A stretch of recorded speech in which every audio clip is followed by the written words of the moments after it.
Welcome to the Mad Ones. I guess I won't be a Florida man much longer and will be moving back to the true South and my hometown in Alabama host, Cam Harless.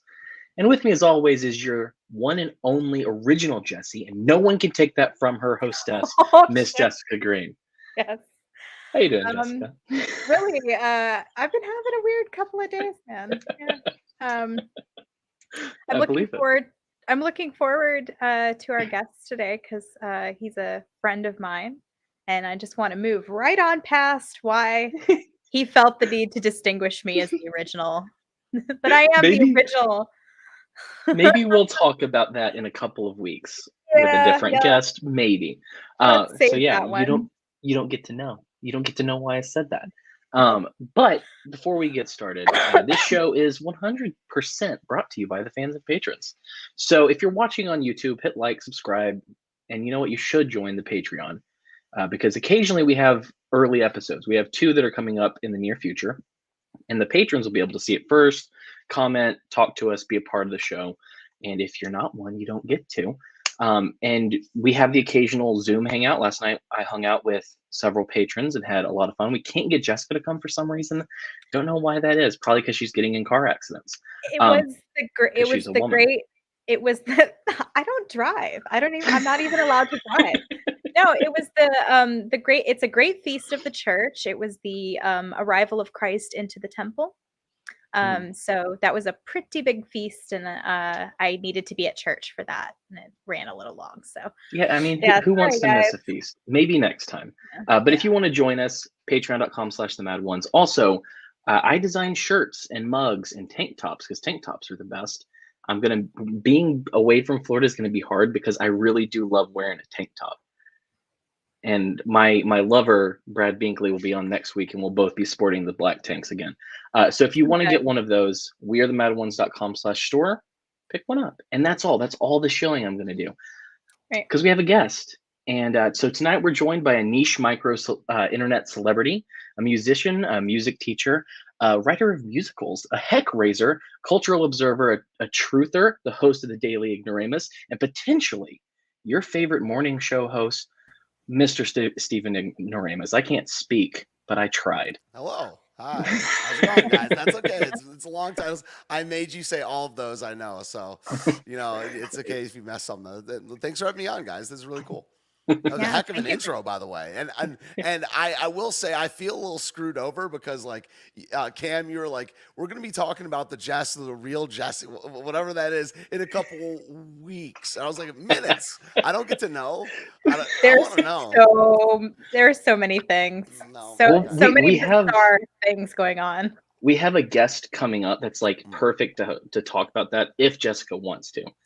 And so it's like Yeah. we got to Cool. save that I'll up for tune that in. I'll tune in. conversation. Yeah, that's great. Yeah. Um, Yeah. but yeah, it's also fun to kind of throw out those little things that people want to know, and I'm Right. just not going to tell you. Yeah. Like, Absolutely. That's like the inside joke. You like bait them. You like have your own. It's like your own game within the game.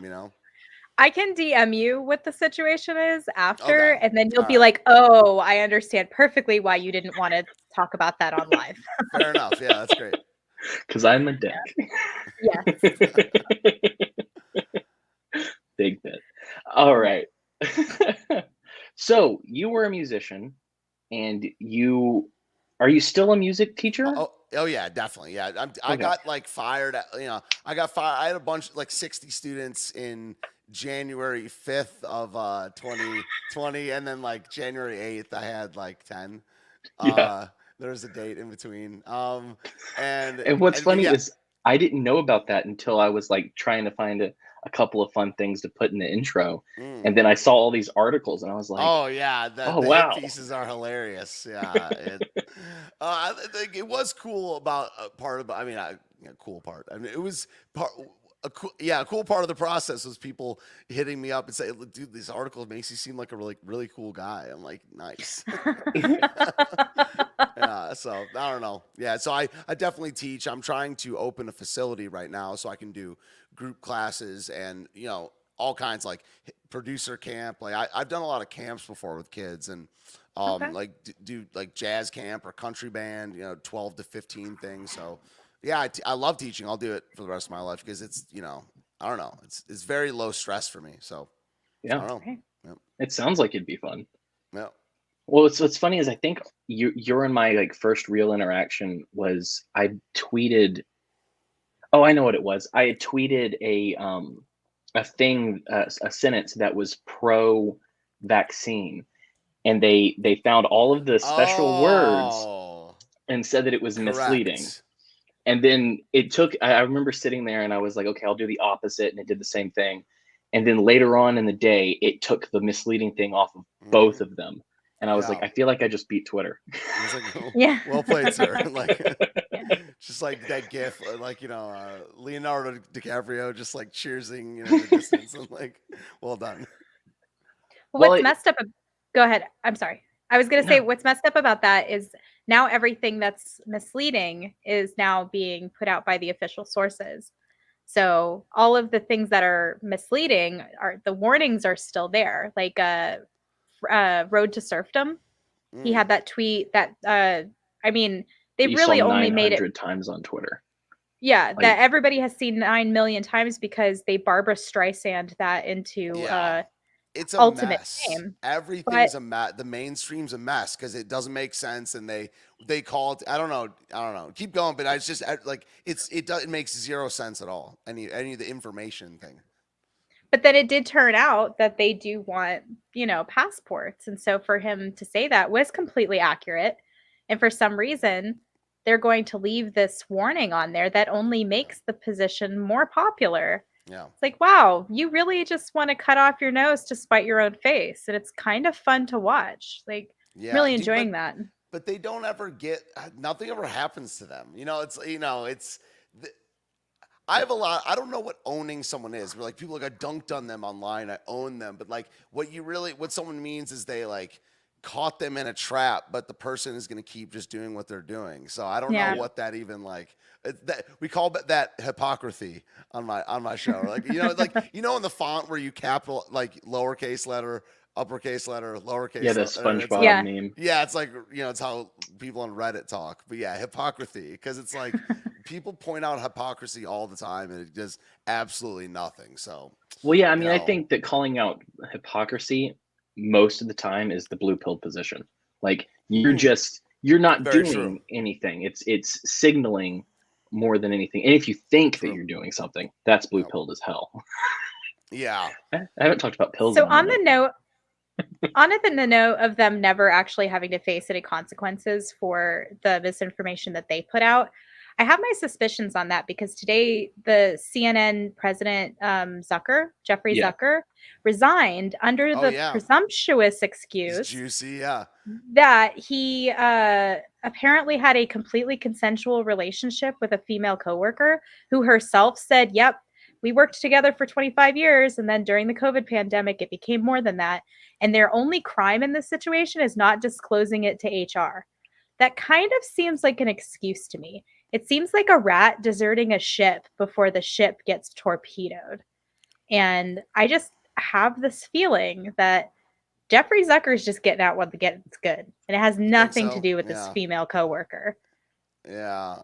I don't know. I mean, what would that even look like? Like, do you mean like CNN going out of business? Do you mean like the QAnon troops coming through one day? I call that the day of the pillow, by the way. That's like the if the day were to happen that the hardcore QAnon people are still saying is going to happen. It was like January 6th, January 20th, March 10th. That's called the day of the pillow, where all like the white coats come in and like send Tom Hanks to Guantanamo. All like all the different like every single one goes to jail. You'd go to jail. So, no. I don't think it's going to be that extreme. I think that it's possible that, I mean, I don't know if it comes in the form of like a Project Veritas release or something of that nature, where it's just like their credibility is about to be blown utterly out of the water. Now, it has to a large degree with anybody who's paying attention. But if there's any kind of like a damnable thing that would ruin them, and with them comes Pfizer as well. And I probably shouldn't have even mentioned the name of that company. We're likely to have it take our stream taken down. Yeah, but, I was like, wait, what can I? Sorry, I'll ask that after. Yeah, go ahead. Every single CNN segment, show, or basically their entire running right now is brought to you by. Yeah. And so, it seems to me that them going down could be very detrimental to a lot of people who make a lot of money, and they'll sacrifice CNN before they'll sacrifice the other thing. That is a sacrificial lamb. Oh yeah. Yeah, especially when it's really not making that much money. Not in No. You hear about it all the time. They're not It's even all- doing an eighth of the numbers that like Joe Rogan is doing, for example. It's all gyms and airports too. I mean, like, where is CNN on? Like, I don't know. Like, I don't know any of the people that really fall for this, but they exist though, because I lived in Yeah. DC and I know their names. I just haven't talked to them in like 3 years, but they're falling for the. There's people falling for this stuff, hook, line, and sinker. And it's like, oh, like. I don't know what to say about that. Like, that's just pure like brainwash propaganda stuff. I have noticed that there are a lot of people who buy into it. They also happen to be in these big cities.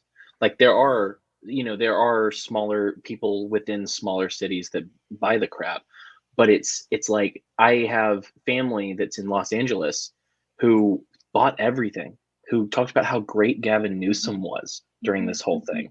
And I'm like, wow, really? don't move to Los Angeles Wow. unless you want to lose your dang mind. They exist. Yep. Yeah. They exist. Wow. Oh, yeah. Every time I Somehow hear we about share that, blood. Wow. Yeah. Yeah. I have friends that I know that we maintain our friendship because we steadfastly refuse to discuss these topics. Yeah, that's the only way to make it work. Yeah. That's the only way. Yeah. I don't know. It is kind of sad. It is sad, but it's true. It's sad. It's literally like it's a Metallica song, right? Sad but Yeah. true. Yeah. And it to me, it's not worth losing the friendship over. Like I have my opinion, but it's not as though like I could make their decisions for them. So if they want to get, triple Stupid. injected and all this, if they want to be stupid, that's on them. So as long as they're not coming to me demanding that I do it, we can maintain a relationship. It's fine. Yeah, what do you talk about? Literally anything else. I mean, Yeah. there are so many, like music, for example. We all still like the same music. That's You all love true. that new Kid Rock song. We Yeah, do. Yeah. Exactly. I still That's have the such a lyrics winner. up. Yeah. We I've should listen never. to it. Yeah, we should. I wonder if we would get in trouble for playing it. Yeah. Well, I was gonna ask. So what I do on my channel now. I mean, my main YouTube got deleted, and what I do on my channel now is I just don't even upload to YouTube anymore. So I'm used to say, and they don't really take your stream down live. So I don't even know. I didn't ask you guys what I can and can't say. I guess I can't say the name. We of that haven't big really pharma figured out. company that you're. They don't like, seem to leaking. care about us. Oh. Yeah. So I So think far. we're in kind of a safer place because it's not like we're calling for, insurrection or anything like Yeah. that. So it's That'd be a shame. That'd be a shame to have that be said about you. yeah. It would be terrible. Well, Yeah. I mean, I'm just saying that if you're going to do it, just don't make it so disappointing. Is all I'm saying. Yeah, I guess. Back I'm in just saying, bro, July. I'm just the cameraman, bro. Back in July, we really pulled back out of sort of, we were, I hate to say it, but we had like a libertarian bent to our show. Mhm. And in July, after our 100th episode, we really pulled back from that. We are no longer even maybe considered a political show at this point. So yeah, I'm not sure that we're on their radar because of that, because none of the tags that are attached to us have anything to do with politics. So that keeps us in a weird little nebulous safe zone for now. So Cool. Fun fact: we did an episode against pornography like a couple weeks ago, and we put it on Odyssey. And in the tags, I had put the word porn and pornography, and they wouldn't let me actually post it for people to watch it until I got rid of the word porn. Wow. Yeah. On Odyssey. Yeah. Yeah, because apparently that's a different iteration of the same word. Not okay. Yeah, I mean, I don't know how I feel because, like, if you want to tag it to inform people about it, but I definitely think it should be banned, or it has no place in like polite society. So I kind of think that's good, even though because I'm not anti-censorship, I'm anti-censorship of good stuff, and I'm pro-censorship of bad stuff. interesting. Yeah, I mean, and porn is bad stuff. I don't want porn on any platforms. So I don't know. That's kind of, and also Odyssey for being like all free speech. They're also not as they're a little weird on the gender stuff. I'm kind of a hardliner on the gender stuff, but I like mean, they, it's you know, biology. yeah. They've put some weird. Does Jeremy Kaufman? Did he start that site? You know Yeah. who that is? He did. Yeah, Oh, Yeah, we we had him on the actually show. interviewed I did him. not Yeah. know that until like 3 days ago because I met with Drew one time, Drew Hancock, about like setting up my channel and stuff. I knew he worked for them, but I learned that. I was like, whoa. We're actually going to have a trans person, a detransitioned trans Nice. person on Cool. in a couple of weeks, and so Cool. that is got a little bit something to do with the comment that Cam made. I don't want to get into too many details, but Ooh. yeah, Oh, I see. That's okay. Okay. yeah, I'm not transitioning, by the way, Yeah. just to throw that out She's there. finished transitioning. Yes. She looks wonderful. Thank you. You couldn't even tell that she was once in the office No. playing a hobbit. It's a wonderful transition. She did great. Thanks. Oh wow. Yeah, no, we That's actually got a lot of positive response to our episode about we had a lady on who counsels people who are trying to quit pornography and treats it like the addiction that it is. And so right around that July mark, we decided that we're just going to kind of throw caution to the wind and do episodes that are topics that are important to us personally. Yeah. Instead of seeking an audience, we would make ourselves the audience. And then people who were interested in these things would find us. And so generally we're here just talking to each other, our guest and ourselves. Cool. And if Yeah, I people love it. want It's in, good direction. that's cool. Well, and it's also really good because you're not kind of confined. Because when you're doing libertarian liberty kind of political conversation, you're kind of confined in your guests. And so it's like you may make a mistake and have a pedophile apologist on the show or something. Didn't that just happen? Didn't that just happen? I'm talking about that shit tomorrow on my show. Yeah. So, you had him on? You had that dude on? We had Thaddeus Russell on. Oh, I thought you meant the guy. I thought you meant the other guy. I thought you meant the guy he No, was not that guy. No. Yo, that was some outrageous shit. My stream tomorrow is called "Don't Watch This Stream," and you still can, of course, but I'm covering a lot of that kind of stuff. But I've kind of known about Thaddeus Russell. We've known about him for a while too. I blocked him a couple of months ago, and I see him out there just reaffirming my decision to block him. But we had him on because he wrote a history book, and we had talked to him about the history book with sort of we didn't know about the pedophilia thing. We didn't know, yeah, and so we kind of like Cam made a post about it today where we were just kind of like, hey, we had this guy on, we didn't know what his deal was, but fuck him, and if he wasn't anymore, that would be fine. But so at the end of that show, he brought up this topic, and I didn't realize it had happened, but him and Bob Murphy, the economist, had been going at it about this stance. And, Bob had told him that he worked for the devil or was the Antichrist or something like that. Yeah. And at the end of the episode, Bob told him that wow. Yeah. Really? He told us that he proudly declared himself an Antichrist. Not the Antichrist. An Antichrist, yeah. An Antichrist. Well, he said the, and I think I corrected him to an. Okay, all right. I said you're just one of them. You're like, bro, you're not that charismatic, bro. Yo. The Antichrist is supposed to be charismatic, bro. Like it can't be you. That is. Sorry, my bad. But but that was one of those fun things. Is after the fact, you're like, okay, well, he told us he worked for Satan and said hail Satan at the end of the episode. Just believe people when they tell you who they are. That's good advice. That's good advice. That's good advice. Like when people like admit something about themselves, you're just like, Yeah. Listen to people when they tell you. I don't know, isn't that like a quote? Isn't some sort of like? My dad, Angelou, yo. My dad told me that when I was a kid, and it always kind of sunk in there. And it's like, hey, if somebody tells you who they are, listen to them. And it's never served me wrong. Never. Well, I am Kanye West. Oh, okay. Great. I believe I'm you. expecting all perks, all to be treated as such. Yeah. Right. So the See- guy that he had on was named Stephen Kirshner, and Okay. Okay. and so Sorry. apparently this guy wrote a book called Pedophilia and Yeah. Adult Child Sex, and I didn't want to Google that book name, Yeah. No. so I just No. Googled his name No. plus books. Yes.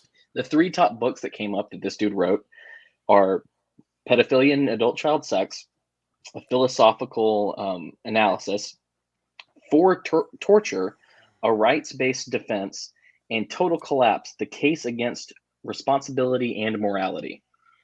He wrote a book in favor of torture. In favor. These people that have rejected, yeah, it's the materialist, man. It's always some sort of materialist. Well, and I tweeted, I said today, I tweeted that, I'm pretty sure that philosophy departments in colleges only exist for the desire to justify having sex with children. Bro, And somewhat, so true. I can't remember who, they said, I thought I went to school to play with Play-Doh, not with Plato. And I was like, that's a good one. Yeah, that's a good one. Yeah. It's Good for dark. you. The academia situation is hella dark, man. Oh, yeah. It's like, it's just the breeding ground of the worst of the worst. And makes me get fashy, but anyway. Yeah. No, I can understand that feeling entirely, actually. There seems to be this current within not just academics but elitists who believe that this is some sort of evolved sense of sexuality, when it's like, no, you belong in a wood chipper, man. Like, this is not okay. It comes in on the coattails of the consent arguments that have been made for years, decades now. And it's like, oh, well, what if the child consents? And like, there was that Thaddeus Russell quote when Lee Enfield asked him, he said, if there was a 12-year-old student who wanted better grades and was attracted to the teacher, and the teacher said he would help her out if she had sex with him, is that okay? And he said, essentially, it depends. And he says, it depends on what? And he goes, the child's feelings.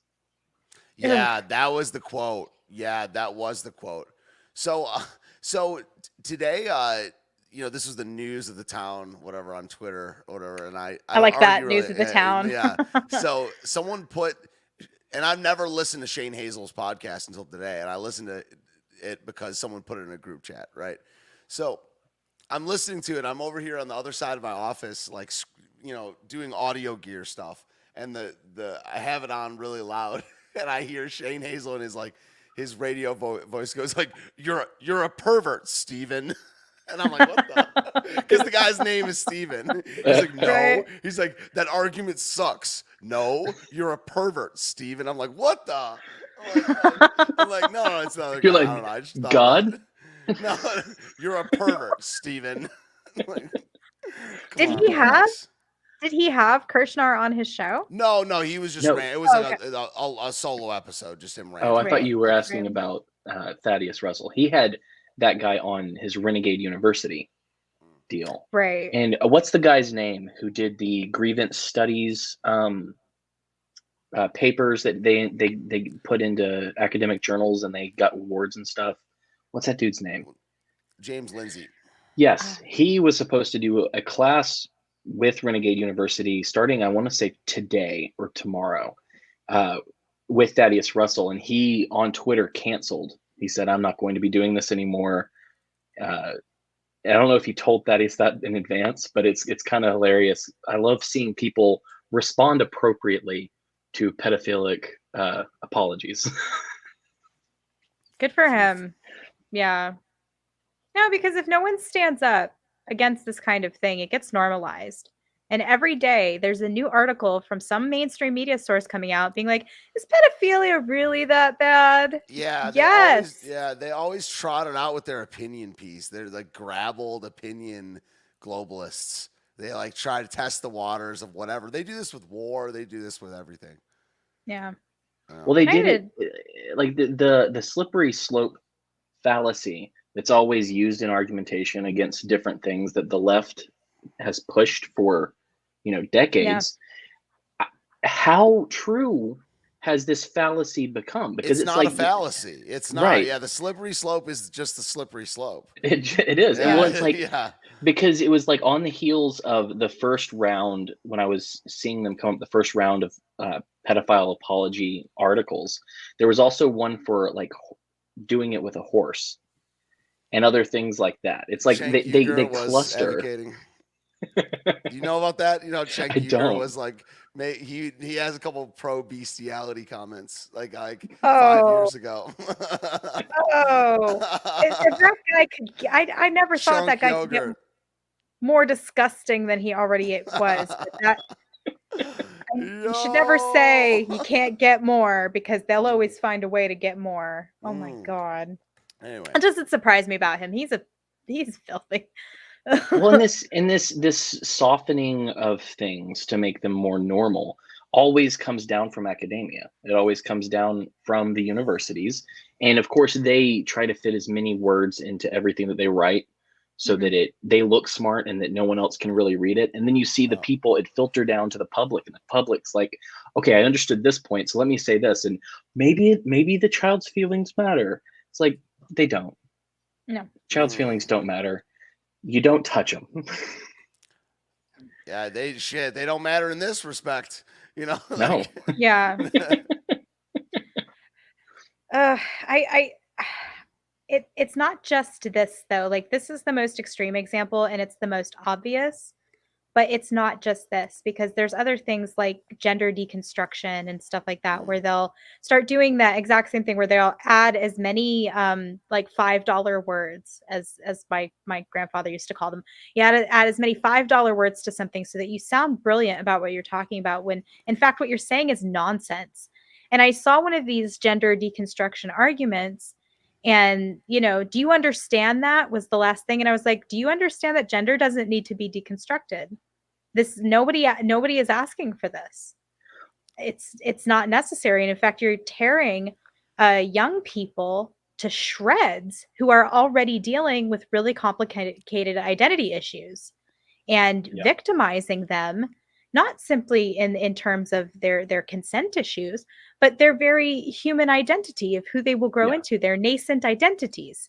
And you victimize that in order, not you guys, the royal you, have victimized that. Yeah. You personally, Stephen, have victimized young people in order to validate your identity. They get really good at piano though, so I don't see what the big problem is. Yeah, right. Well, and that's the problem with this situation. Is I've been saying this for years at this point, but our generation, millennials and Gen X, I think, are a little better off, but there is a profound lack of identity within this generation for some reason. And we can blame the boomers, and I would in a lot of ways, but our profound lack of identity and then becoming parents is just devastating to children. Like, this is not healthy. And of course, my remedy is Jesus. Just go in that direction, find yourself some identity. That's good. That's primary for me. But there's people out there that have no idea who they are, and they follow the trends, and these trends keep getting more and more destructive and dangerous as time progresses. And it's horrifying. Like, recently, I tried to find it while y'all were talking, but there was a poll done where people asked if they'd rather live next door to a racist or a pedophile. And the first time in years they'd rather not live next to a racist. What the? I have to find it, so I can't verify this right now. All the racists over a pedophile. How am I going to live next door to myself though? on the racist part, like, how am I going to do that? Right. Yeah. How am I going to do that? Yeah, I mean, I live in. Go ahead. No, we're probably about to say somewhat of the same thing, but like, yeah, you drive by me and there's like Confederate flags everywhere. So yeah. I'm from Alabama. I've seen them my whole life. It's good. And usually, I like it. It feels safe. Yeah, usually they do not mean what people think. Yeah, exactly. Sometimes they do. Sometimes they do. In my experience, it's a rarity that it means what the No, bad guys think it means. the same people who have Confederate flags hanging outside of their house will fall all over themselves to tell you that they don't hate Black people. Yeah. Like, they don't. And they'll spend an hour talking your ear off about what they actually mean by the flag, but nobody actually cares about what they actually mean. It's a buzzword. It's something to get people excited. And in this Canadian truck protest, there was a guy with a Confederate flag wandering around. First things first is all the truckers were telling this guy, "Yo, get out of here, eh?" Like they didn't want anything to do that, because what's a Confederate flag doing in Canada? And Did you know that it's been used in other countries throughout our recent history for kind of trying to have a coup, or trying to get okay, to express, or push their independence in some of the Slavic countries? They had the flags interesting. I against think the Confederate flag the is USSR. based. I think it's just based at this point. Like I've gotten so red pilled in the last like 2 years now. I'm just like, yeah, Confederate flag good. American flag not bad though. Like I respect like what Southerners are about a lot more than what Yankees are about at this point. Even though I'm a Yankee, I don't know how to describe it, but I just like them more. Are you allowed to just take a position based on? That's what I'm more about every single day. It's like, can I just take the position based on who I like more, rather than like having a debate? Right. Yeah, I absolutely. don't want to debate anyone. I hate it. I hate it. It's one of the worst Well, things. The second thing I thought when I saw that Confederate flag story, sorry, Cam, just want to get this No. out real quick, is wow, your feds do you the same way they do us. Because Just nicer, just in a nicer way, because it's Canada. you're gonna wave this flag, eh? They're like, no, get out of here. Like, you're clearly, and Justin Trudeau mentioned this guy waving this Confederate flag. He didn't mention how all of the truckers were like, get the hell out of here. We don't want you here. He mentioned, no, those truckers, they're down there waving Confederate flags. Like, you're so dishonest. And go ahead, Cam. I'm sorry. Speaking of Trudeau, I now have a new Twitter handle at HamCarlos, because I asked Justin Trudeau. I said, because he put out his little spiel on Twitter about how bad these people were, and I said, I'm curious. I asked, had he ever considered eating shit and dying? Like, it's a genuine question. Have you ever considered it? And I lost my Twitter account. But one of the interesting things about that whole situation, just said no. After right? the chat, boys. But what was interesting about the truck protest going on in Canada is there's some. So when I say to you, they're defacing statues, what is in your head? Being in America, what's in your head? Spray paint, knocking them over, destroying them, right? That's what defacing or disrespecting a statue is. They were complaining and like crying on Twitter about the fact that they put Canadian flags and a cardboard sign on a statue and acted like it was the same thing that we've seen in America. Yeah. And it's ludicrous. And they were like, oh, and they have all these racists out there with swastikas on the Canadian flag because they're Nazis. And it's like, do you not understand rhetoric? Do you not understand they're calling you a Nazi? Yeah. It's so stupid, but it gives them just the ammunition that Trudeau needs to mischaracterize everything they're doing. Yeah, what do you say? A fringe minority? Yeah. Wild. But at the same time, the truckers do seem to have a lot of popular support, and they have gotten some of the mandates overturned from what I've been reading. Cool. So, I didn't know that. Yeah. So although, again, I think that there is this like breaking point that's being reached where really a lot of people are starting to understand that the media and the elites are not telling them the truth. And they're starting to be like, okay, I know what you're saying is the opposite. Things got like that in the Soviet Union with the Pravdas. People knew that the Pravdas were lying, and they just kind of like, okay, whatever the Pravdas are telling us, it's the opposite. We know that. What is this? What's a Pravda?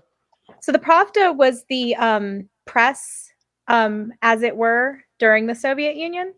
They didn't really have like a free press. They had the state-run media there, and that was what the Pravda was. It was a newspaper that was basically put out by the state. I didn't know that. Wow. And so whenever the Pravdas would put something out, people knew. They were like, okay, if the Pravda is saying it, then we know that it's the opposite of whatever is being said. So everybody knew. It was like this open secret. They're lying. We know they're lying. And people just kind of went about and did whatever they wanted anyway, because they knew that the state was lying. And so, the black market really thrived in that environment. It As was, it does, right? yeah, right, because that's the only way you could get anything, and it's the only way things could get done.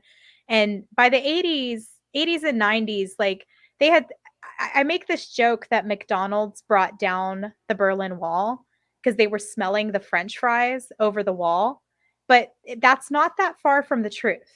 Yeah. The people in the Soviet Union were really beginning to see how the other side was living. They were smelling the French fries literally from West Berlin and going, why don't we have that? And when they opened the first McDonald's in Moscow, there was a 2-mile line of people waiting in line 2 miles to get McDonald's French fries when they opened that first McDonald's in Moscow. Wow. Yeah, it's a phenomenal photograph. So, I just if I may, because I don't have my mind like. So you see that as a good thing? On the do you see that as a good thing? see it. And what Like, specifically? I think that I don't know. I'm very close to thinking that the West is more evil than the Soviet Union. Like very close. Like it's not. I'm not all the way Interesting. there. But the West, I think I see that as them putting a feed bag over these people's faces. I mean, I know they're leaving something terrible, but the West, McDonald's, that to me is just I don't know. It's almost like if it were a Far Side or a political cartoon where they're leaving Dilbert. Yeah, something. Yeah, where they're leaving. It's like a bunch of cows leaving, starving over to them eating to death, and there's just a guy in the middle, cha-ching, I think it is representative of I think it is representative of the smallest bit of capitalism being able to open up in the Soviet Union. Yeah, that's true. That's true. I don't agree with I see that. what you're saying about McDonald's being sort of a symbol of our decaying culture now. But I think in 1991, a McDonald's in Moscow. More wholesome then. It was more wholesome then. Yeah, absolutely, yeah. absolutely. And then that's very people were once Western markets were able to get into Russia, the people there thrived. They weren't, as deprived as they were before, and it was a flourishing of the church. Once the government had fallen there, the church was able to thrive again. And now Russia stands one of the most stalwartly Christian nations on the planet. Yeah. Whereas during the Soviet Union, the church faced massive persecution and was really only kept alive. They say it was kept alive by the babushka, meaning that it was the grandmothers of Russia that kept church in their houses. Well, that's my and point. This is my point. I don't think that was. They became that way because they became more Western. They became that way because they became more Russian. They had more freedom to be who they were, right? And so they were no longer under an oppressive state. They were able to be Orthodox again.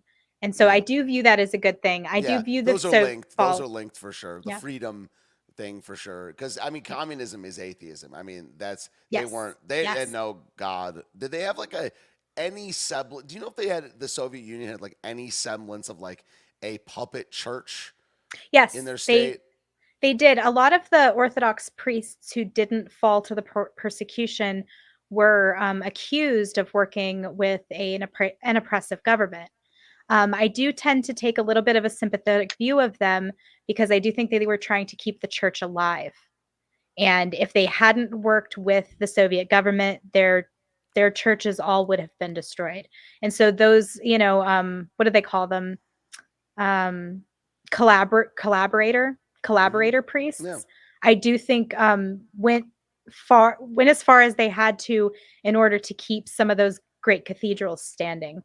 And it was the preservation of those buildings and the traditions of the church, which they had to compromise themselves. And so I do take a more sympathetic view than others might of those priests. Yeah, fair enough. Yeah. Well, I think it's really interesting is besides the McDonald's conversation about how communism fell in Russia, one of the things that was mentioned by people who were in the Soviet Union and didn't have food and had to apply for cars and then didn't get them for 12 years or Yeah. whatever. One of the things that they said that Without helped tires. them get out of it was watching like stupid American TV shows like Dallas. And when they'd Yeah. see a maid that owned her own car, they were like, the hell? Why can't we have this? And that kind of started leading to Yeah. because they wanted to have Yeah. basic necessities. And so, I mean, McDonald's, these are all very like consumerist American things, which is kind of a bummer. But at the same time, it is kind of emblematic of the freedom to actually live and have food.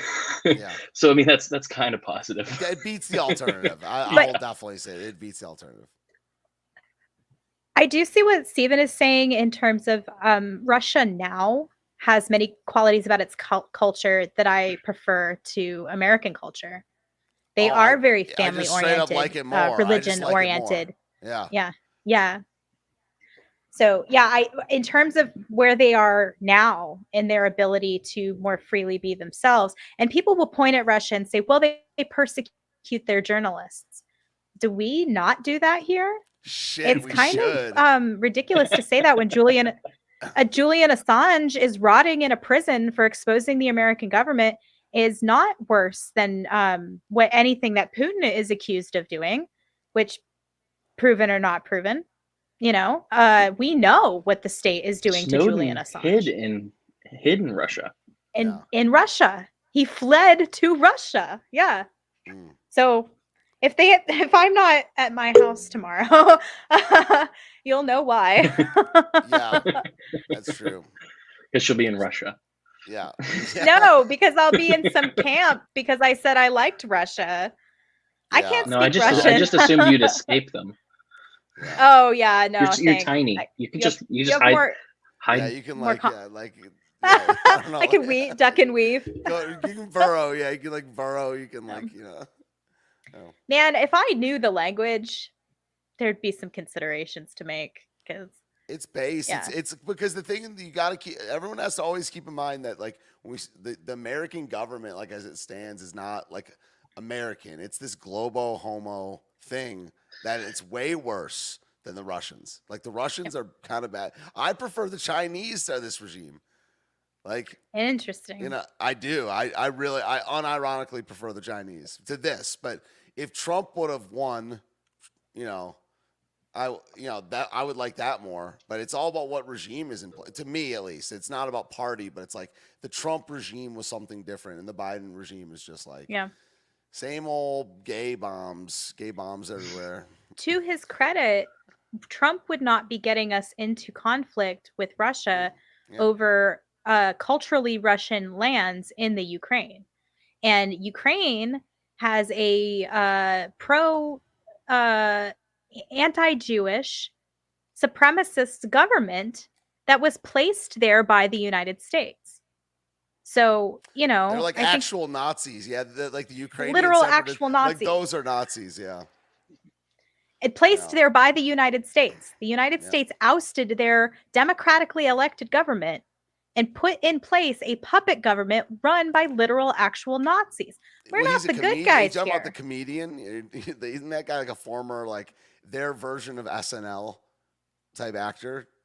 I didn't know. No, I didn't know that. So I think that one of them was Poroshenko. There's three people that were leaders in a row, and the current guy, the guy who was the Ukrainian phone call with Trump, all this BS that has happened. Perfect phone call. Perfect. He's perfect as the best. He's a comedian for sure, but I think he was kind of on their version of SNL. If I'm not wrong. Huh. Interesting. He's definitely a comedian, a comedic actor. He's definitely a comedian. Yeah, Volodymyr Zelensky. Yeah. Okay. So at age 17, he joined the local KVN, a comedy competition. All right, and then he was on Ukrainian TV. Yeah. It seems that tracks. Cool. He was in a bunch of movies. Oh wow, he's their Manchurian Candidate. This guy. Yeah, something. Yeah, the MK Ultra. Yeah, but I don't know. They're still they fight in Parliament. I love the countries that still fight in Parliament. I love it. So it's Ukraine, it's South Korea, and in in the UK they can like jeer each other. I love that shit. I just miss the days in America when they could just cane each other. Yeah. Yeah.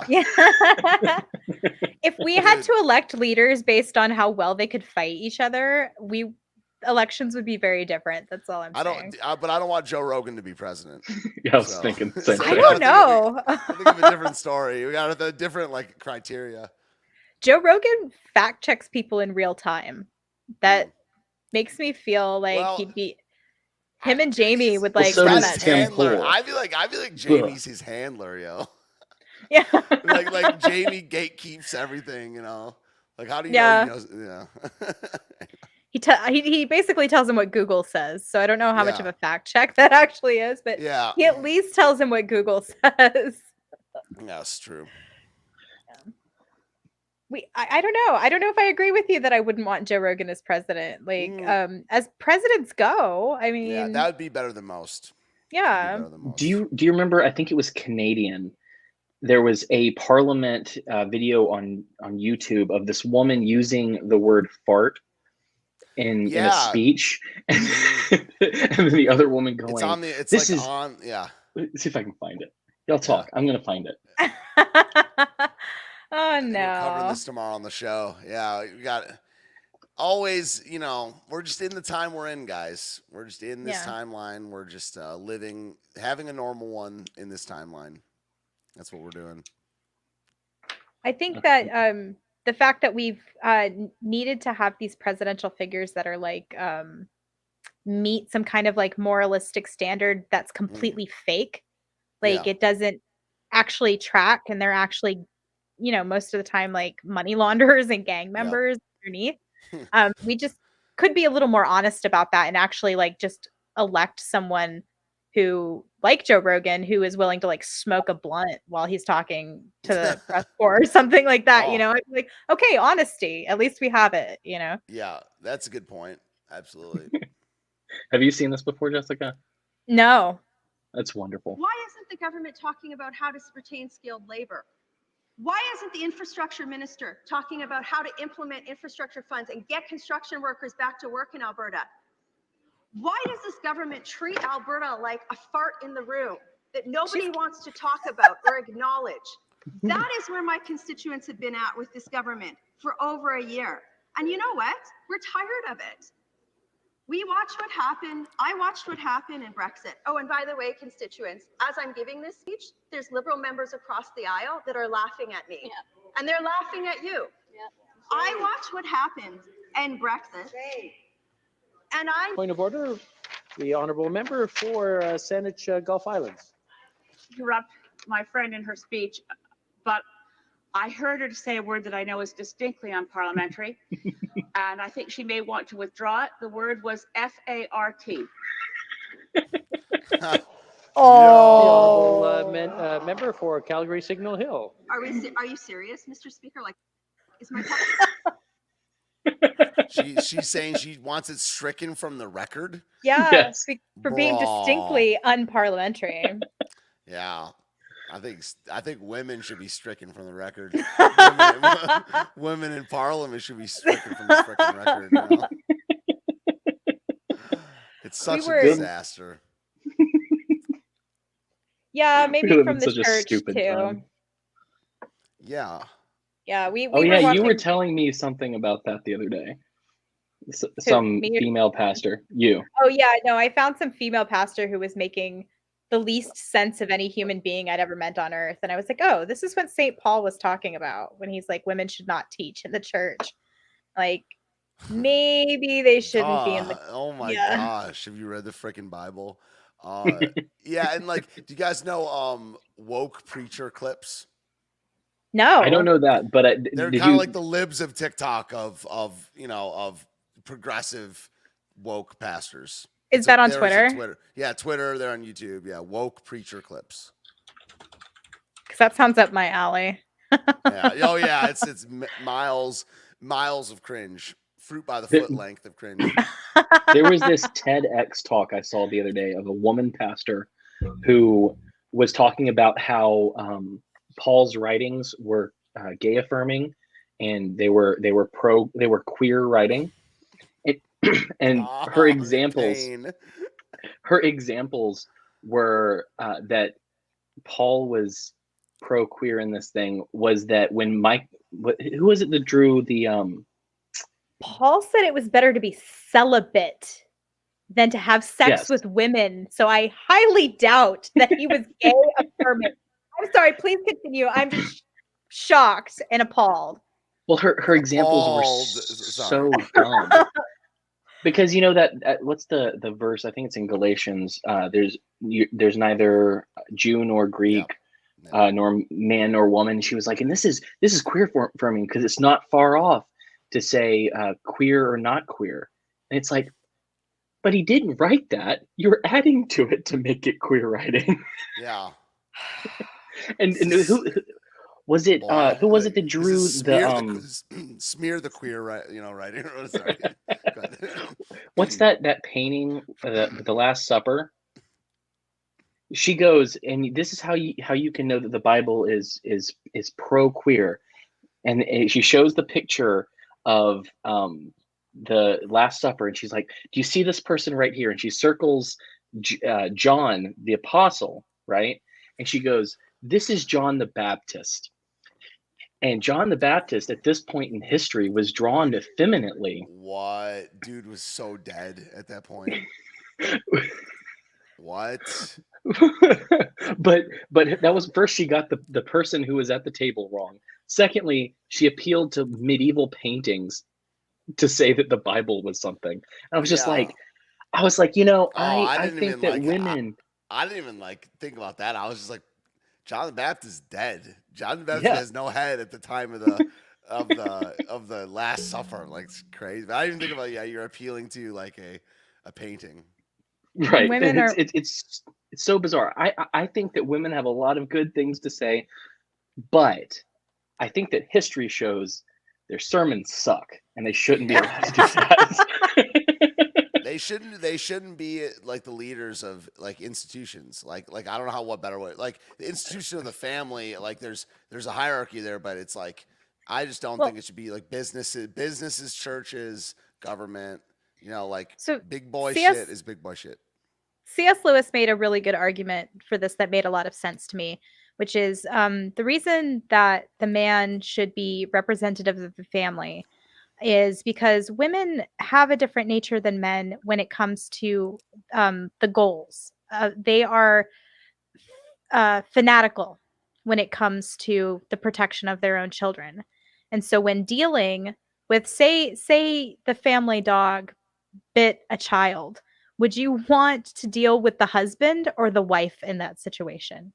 You wouldn't want to deal with the wife because she is fanatical and has no reason to do anything but to break your back to kill her children.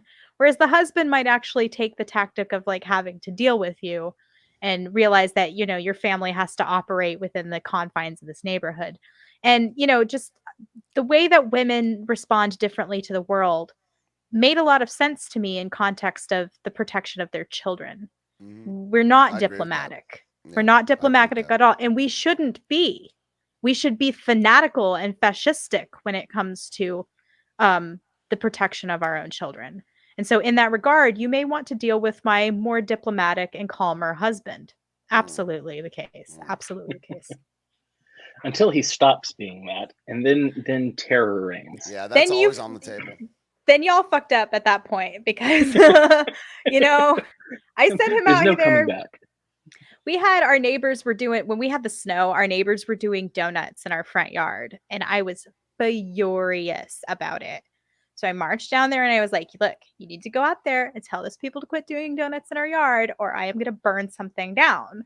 In my your husband, yard? In my yard. It's What just tearing mud. It's not, there's like 2 inches of snow. It's not even that much snow. So they're like cutting mud lines in my yard. And I'm like ready to burn every house in this neighborhood down. My husband goes out there. He spends 5 minutes talking to them. And then he comes back in. He says, they're sorry. They wanted to know if you wanted to come out. We're all going to have a beer. And so we all stood around the fire drinking beers and had a good time. And if I had gone out there, I would have caused permanent conflict between me and my neighbors. Whereas my husband went out there and was able to talk to them. And then we all shared a beer and it was cool. So like I was like, damn, C.S. Lewis got that shit right. Yeah. So yeah. So was pretty smart. Katie said we all know what Jessica would do with a dog that bit a child.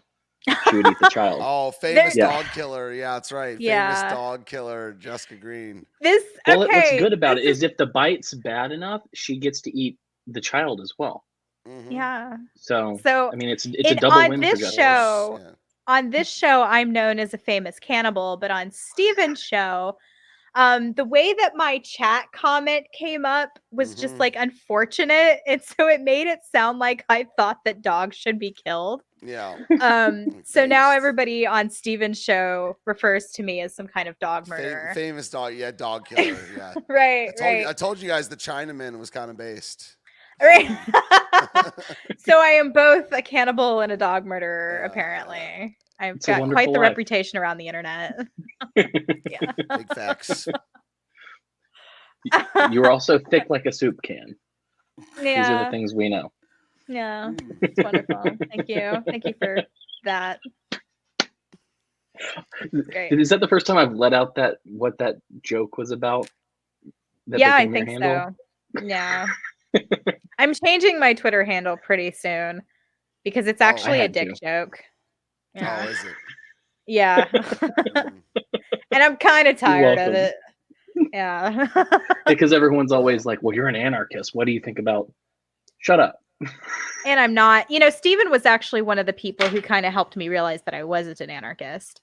Mm. And Cool. when you said that the first time, I was kind of like, what do you mean? I was kind of like offended by it a little bit. But then I thought about it and I was like, okay, he might have a point.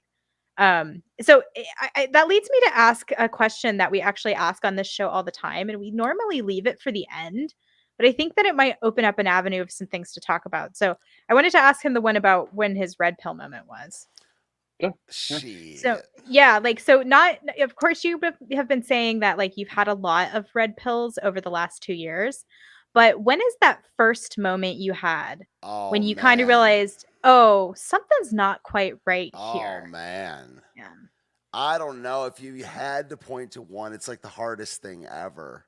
I mean, it's like, yeah, I like without having to tell my whole story or whatever, but I was like in DC and I'm trying, like, I got to just talk through some stuff. We'll be able to find it. But like, I was like a kind of I wasn't like a socialist, but I was like a big fan of like RT.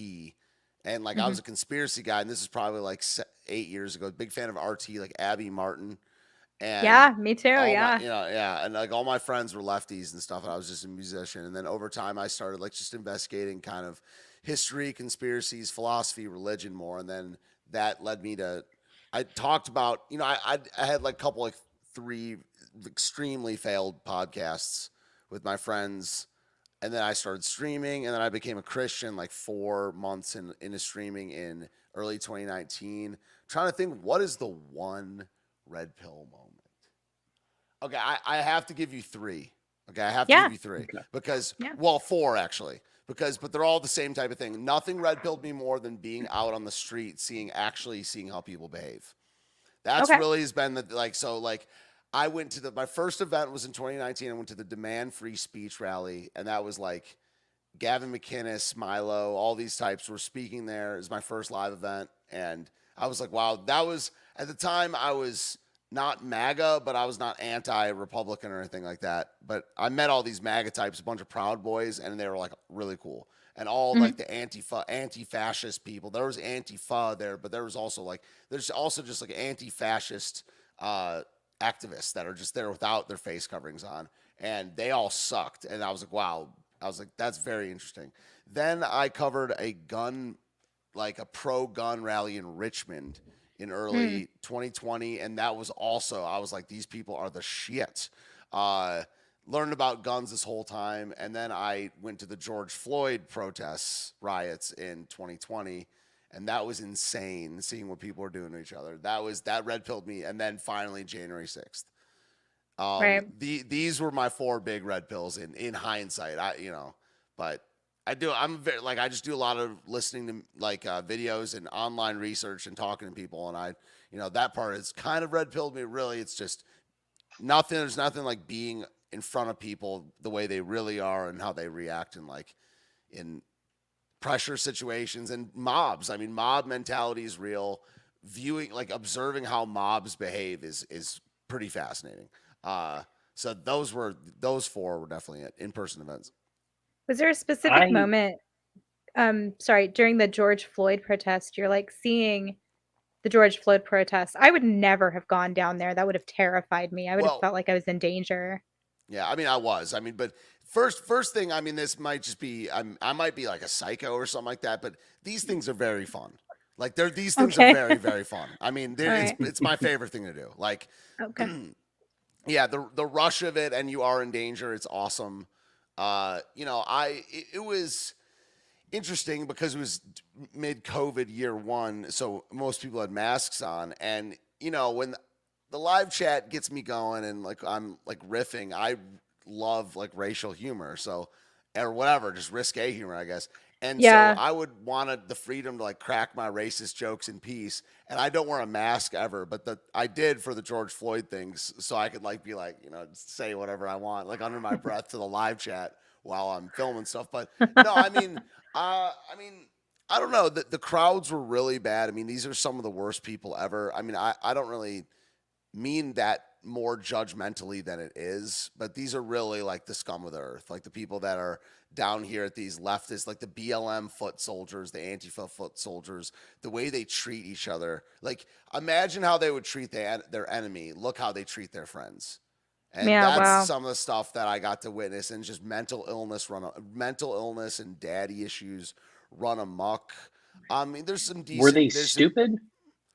Dude, okay, so on my show, I've talked about this for like about a year now, is that there's this thing that I call the stupid, evil, and lying Venn diagram.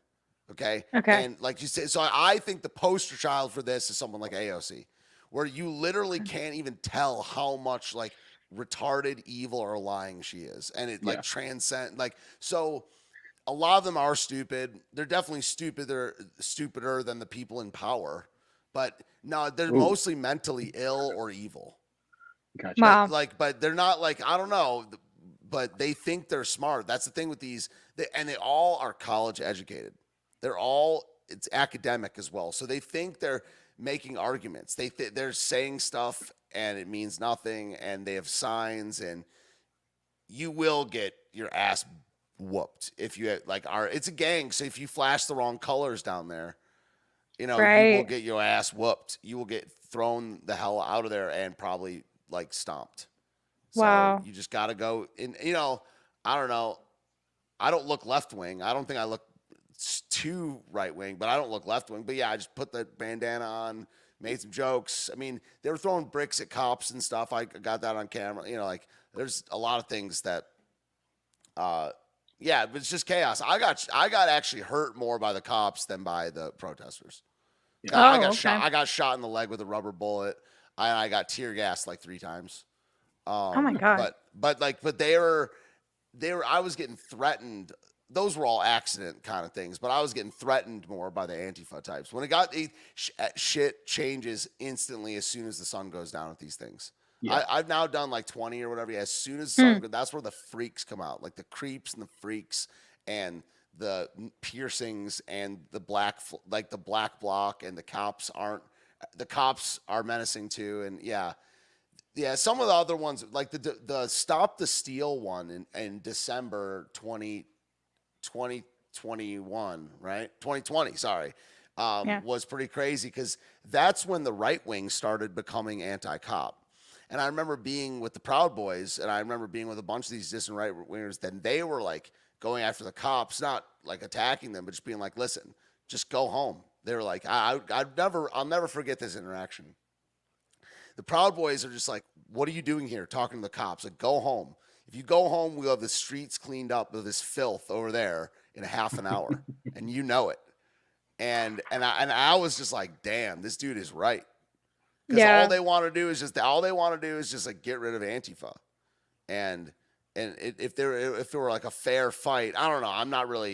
I'm definitely more Proud Boy than I am pro Antifa, but that would be a pretty crazy sight. That'd be some like Sharks in the Jets, or but one of them's trans, or like Like, I don't know. Like, so I don't know. It's just, I don't know. It's interesting. Thanks for asking about it, because I haven't really talked about it that much on air, but because I just do it and then do my show where we talk about issues. But yeah, there's all kinds of stories that I have from this stuff. Yeah. Well, I will say, when it comes to AOC, I think she's created and scripted. So it's like you're never going to be able to read. So Yeah. lying. Yeah. Yeah, she's. I think that she's created completely. I don't think there's an original word coming out of her mouth that hasn't been written by someone else. Just like Obama, I think he was created as well. Yeah, yeah. Do you guys think Michelle's a dude? I have people in my life who say that all the time, and I think they've said it so many times that they're convinced of it. But no, I don't think that she's a man. True as the day is long. It's as true as her dick is long. That guy's name is Michael Robinson. That is definitely a guy for sure. That's what I think. I mean, they have kids. Do they?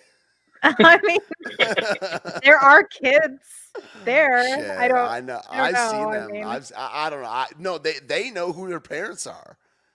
There's a couple that they were friends with when they were young. That's for sure. They look way more like them. I don't know who are their friends. People in the chat might know, but the Obamas have a black couple they've been friends with forever, and they look exactly like their kids. Yeah, I've seen those pictures before. Yeah, they do. It's wild. Yeah, it's crazy. It's as crazy as Fidel Castro and Justin Trudeau. Like, they look identical. Really, they're identical. And they were friends. The Trudeaus and the Castros, they have like the flight logs of how many times they visited Cuba. And their pictures. They're just pictures. That's weird when they do the side-by-side facial of Fidel Castro and Justin Trudeau. And the only difference is that Castro has a beard. And it looks like otherwise, if you cover up the beard, it looks like Justin Trudeau's face. It's really wild. Yeah, but I will say I believe Mike Obama's a dude more than I believe Justin Trudeau is Fidel's son. I'm like convinced. Yeah. I thought you were going to say you believe that Michelle Obama is more of a dude than Justin Trudeau is a man. Justin Trudeau, yeah. Yeah, that's true as well. That is true because she's like built, dude. Have you seen that back, dude? My back will never look like that. Doesn't matter how many rows I do. Yeah, I don't know. There's also that like Princess Diana's second kid, Harry, looks a lot like that redheaded soccer player or football. Oh yeah. Yeah. I forgot about that one. That's funny. Yeah. Pretty damning. I love this stuff. Yeah. So today on the stream, I put out a tweet before and it was like, I'm so excited to talk about Whoopi Goldberg, race, and the Jews. This has now become my bread and butter. Because it's true. I love the celebrity stuff. I love the entertainment stuff. And then we have to get to the bottom of this race and the Jews thing. I thought those comments were those are questions that need to be asked. That's what I will say about Whoopi's comments. But I think the problem with Whoopi's comments is that people cared what Whoopi thought in the first place. The ADL changed the definition of racism because of this? What, seriously? Yeah. Yeah, they did just changed it to what most academics have been saying for about 15 years, which is that racism implies the privilege of white people rather than just being racism. Then why is she canceled still then if all she said was that the Holocaust theory stuff? She just is saying Jews are not a race, and that is not that has not been proven or not yet in mainstream society. That's what I was talking about on my show today. Whether Jews are white or not has not been decided by the mainstream. The mainstream has decided that chattel slavery is wrong. Almost everyone has their mind made up on that one. We can't agree on whether Jew is a race or not, and that's kind of, I don't know. An example of that is I just watched all of Curb Your Enthusiasm, and Larry David called himself white several times. Yeah. Yeah.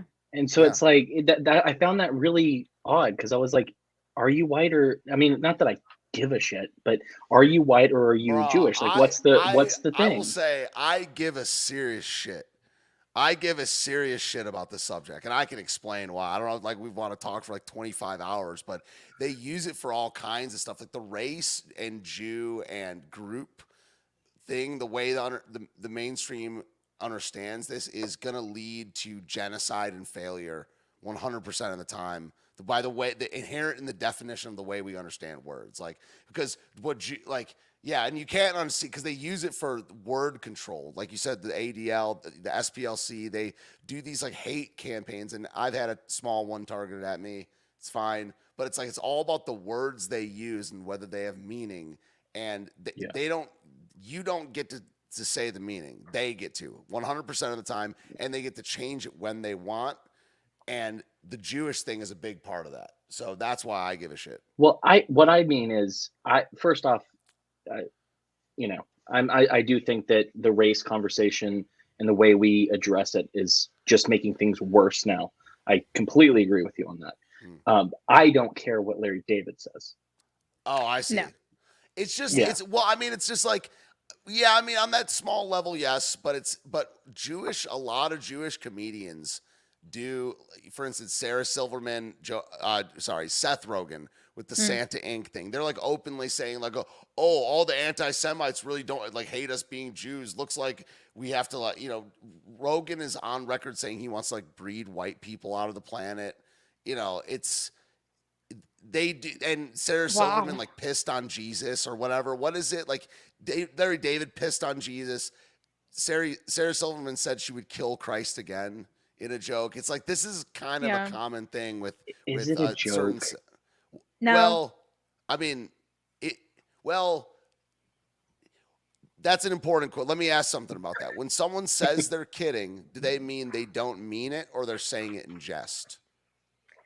Well, it depends, and it's a slippery slope, because once you tap into irony, especially meta irony, you get to the point where you have a fallback of I'm just joking, I don't mean that. And so it's the kind of the perfect defense is if you get to the point where it's like, oh no, I'm being beyond ironic.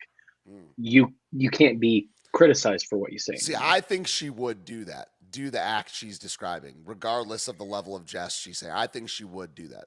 I know that Sarah Silverman will go along with whatever the crowd wants. There was a crowd at the killing of Jesus. That's kind of there was a crowd at the killing of Jesus, and I mean, we all saw how she behaved at the DNC convention when the nomination was stolen from Bernie Sanders. I didn't know. I don't know what you're talking about.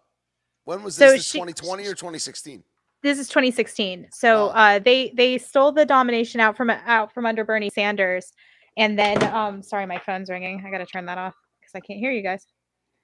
And so people were in the crowd at the DNC booing. They had signs that said Bernie won the nomination, accusing Hillary Clinton of all kinds of things, and it was like a shit show.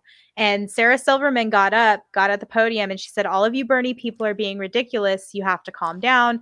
And do you guys remember this? I remember this now, yeah. They sent Sarah Silverman out to be... Uh-oh. Poop face. You still here? Yeah, okay. Yeah, she went away, but you're still here, so... Do you remember what she's talking about? Yeah. Sorry, my net goes down. Yeah, so... they sent Sarah Silverman out to like placate the Bernie people, and weirdly it worked. Everybody sort of calmed down and stopped chanting and just sort of allowed this Hillary Clinton coronation to go through. And so, I know Sarah Silverman was fulfilling the role that the Pharisees would have fulfilled. I'm in agreement with you, Stephen. I think she absolutely would have. I've won that. It's kind of... Cam, you're kind of barking up the tree that I was talking about, where I've wondered this for years when someone says, it's like, I'm joking. It's like, usually it's someone who's not joking and they're trying to save face or something like that. But like, if it's humor, jest, mockery, and lying are all different things. And again, that's all I do think it's true about her. I don't think it's true about a lot. Like, I do think Seth Rogen is evil. I really think that he is an evil bastard. I do. Well, I think he's the Venn diagram is a complete circle with evil and stupid. for that guy. Mm. I don't think he's a smart man at all. Yeah, I don't see him as lying. No, I think Yeah. he's evil and stupid. Yeah. Yeah. Lying requires knowing that you're being Exactly. It's disingenuous. very important. Very Yeah. important point about like debate and shit. Yeah. Did you Lying see it means you have to know. a couple of weeks ago, or maybe it was longer, someone, like a famous person, I can't remember who the person was, said that they were tired of living in Los Angeles because they kept having stuff stolen out of their car. And Seth Rogen was like, got onto him for saying that. He's like, that's just how it is. He was like, you shouldn't. That's just how it is. I don't know how to yeah, whatever his voice is. Yeah, his stupid ass voice. But he was like, this is just the way things are. It was this weird elitist rich person like, hey, you shouldn't have to just buy more stuff. I think he's so stupid. That's so out of touch too. Like, yeah, great. You've made all the money in the world making a bunch of stupid comedy movies. Not everybody can just afford to buy new shit. Fuck you. Total prop as well. I mean, he got famous out of nowhere. And then if you go back and watch these movies, they're the most subversive bullshit you've ever seen. Like these knocked up, super bad, these movies from, the early, like mid 2000 or whatever. They're the most subversive. I loved all of them at the time, by the way, but Yeah. they're the most like subversive trash ever. It's just like, it's just on the table, everyone's having sex. That's like what our culture is. Yeah. Just on the table, everybody, any age, Well, whatever, And what was the movie, The Pineapple Express? Yeah. And like him hanging out with James Franco so much, who turns out to be like a horrible human being who like will push women down and apparently goes after underage girls when he's in certain towns and messages them on Instagram to hook up with them. And it's like, this is your best friend, bro. Like, you can't pretend you didn't know this. You can't pretend you didn't enable this, you son of a bitch. Or himself participate in it. Like, I just don't Yeah. believe for an instant that he didn't. Like, he wants to have a clean image now, but he was riding along with Seth that whole time. I have a hard time believing that. To get to that level, you have to be made. I don't know if you ever Yes. watched these videos of these rappers who leave the industry talking about how like all big rappers, every one of them get turned out. Like all of them get sodomized. Like Dre, Kanye, all of them, Eminem, any big Jay-Z, every big rapper. If there's a big rapper in the game, that means they've been dumpster pumped. Well, Oh and my that's true God. for politicians too. I tweeted the other day jokingly, or I guess yesterday since I had to get a new account. Well, it's actually my old account, but I tweeted, do like Ham Carlos. I'm a big fan of the switching the letters. That it's just like a cheap way to make me laugh. So you did it. But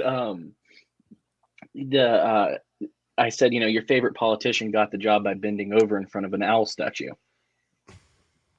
I mean, if you don't know about Bohemian Grove, you don't get the joke. But no, I guess I don't. I've never heard of the owl really? statue. Wow. Should I Google this or not? Wow. Yeah. This is Alex Jones. This is Alex Jones' first break. Yeah. He got into Bohemian Grove, and they do their neo-Masonic hangout, and and they have this giant statue effigy of an owl. What in the paganism is this? Which allegedly they tied to Molech somehow. I don't think the imagery is right, but they tie it to Molech. And apparently anything goes in Bohemian Grove. Like there are all of these politicians the prostitutes are brought in, and I'm sure some kids, and then they do each other allegedly. And so this happens throughout elite culture for some reason. This is in Sonoma County, California? Yeah, this is It's in Cali. Wow. So I don't know if there's a word, I don't know. There's a quote from Richard Nixon that I want to say. Yeah, you can. Can I say it? Or do you want me to leave it or whatever? It's the funniest quote. Can I just say it's the funniest quote ever? Okay. Trigger warning for the weak ones out there. Yeah. Okay. Go ahead. Richard Nixon said that Bohemian Grove was like, quote, like the most faggoty place I've ever been in my seen in my life. Yeah, it's the most. Yeah, it's because he's the tapes. He's like, it's the most faggoty place I've ever seen in my entire life, with his jowls everywhere. Yeah, this is Alex. Okay, so the story behind this is that there's this filmmaker named John Ronson. He's a British guy, and Alex Jones was doing his thing in Dallas at the time, or Dallas or Austin, and they contacted Alex Jones, and they said, we're going to infiltrate this place in 2 years. This is like a long operation, and Alex Jones is very young at this point, so they infiltrated through they got the passwords. They got invited. Yeah, they got invited. They set up so he got invited. Yeah, like he got invited. They had the password set up. He got in and he filmed all this stuff. And that was Alex Jones when he was, I think he was like 24 or something like that. Wow. Yeah, it's like 1997 or something like that. Wasn't Alex Jones' father connected, and that's how he was able to get? Yeah, he was in the deep state somehow. I don't know exactly how, but that is definitely a thing. Do you know about Trump's uncle? No. Mm-mm. So Trump's uncle, this is crazy, man. Trump's uncle was like the head in charge of the I don't know his exact title, but he was in charge of the whole investigation of and evidence of the Tesla estate when Tesla died. Mm-hmm, mm-hmm. And Tesla had all kinds of conspiracy stuff around him and stuff, but he basically had the access to all the Tesla evidence, and that's Fred Trump, or I don't remember his name, but it's Trump's uncle, which it's very crazy. Yeah, there's all kinds of stuff with Trump. But if you're watching the video, you can actually see right now the owl statue from Bohemian Grove. That is super pagan. Well, and look at their little costumes. Yeah. Like, I mean, this is. I don't know if you know anything about. I don't know if they actually make this owl Molech, but I don't know if you know anything about Molech in the Old Testament. No. It was a Canaanite god, and it was one that they sacrificed children to. And so this was in the Valley of Hinnom, which that's where the Jewish people partook, the Israelites partook in it. And that's why when you read the word hell in the New Testament, it's typically, there are a couple different words, Hades, Sheol, that equate to hell in the Bible. But one of the big words is Gehenna, which means of the Valley of Hinnom, because this was the place of retribution in that time. So this is where things were going to go down, and was prophesied things were going to end, and the wicked would be punished. So that's where that word Gehenna comes from. Really? People like to say that it was like Gravy. A trash heap outside of Jerusalem or something. Yeah, that's what I've heard. That didn't come into effect until I think some of the Midrashic writings in like the 1500s. So that's a bit of tradition that no archaeologist has ever confirmed. Wow. But the Molech worship and the prophets speaking about this is verified. So if these people are equating this to Molech, and there's these elite pedophile rings, you have to wonder. I'm not saying that's what's happening, but you have to wonder. So I found the Alex Jones documentary, Dark Secrets Inside Bohemian Grove. Yeah, it's correct. 2 hours. It's on YouTube. So I'm gonna watch it, but oh yeah, I hope they're like 5 times. Yeah, oh really? Okay. Yeah, I've seen it a bunch. Yeah, that's kind of like, no matter like my political leaning, whatever, that's what I've been into for the longest, is just conspiracy. I've been a 9/11 truther since I think like 2009, 2010 or something like that. I've just always been into conspiracies, and it's fun because I think more of them are true. It's like for the conspiracy thing, and typically when I ask this, people don't have like an answer. Like my first time that I was like, I don't believe the official record. It's kind of silly, but it was Kurt Cobain. Mm-hmm. I don't think he killed himself. Oh yeah, I don't buy it. No. And so from there, I started questioning some other official narratives. Like, I can't tell you what happened on 9/11, but I can tell you that some very bad people in Washington got a lot of things they wanted. and that the official story doesn't match. Yeah, That's it's all I'll very say. easy to it's very easy to make that call on almost every conspiracy. It's like, I just know that that's full of like what they're saying is full of shit, and it's a lot of the stuff that they really need you to believe.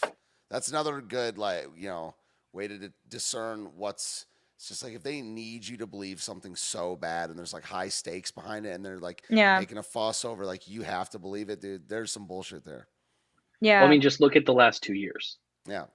Because right Yes. now, I'm not saying that it's going to end anytime soon or that things are good now at all, but their narrative is falling apart in Mhm. real time, and it's fascinating to watch. Mm. And that's the best thing.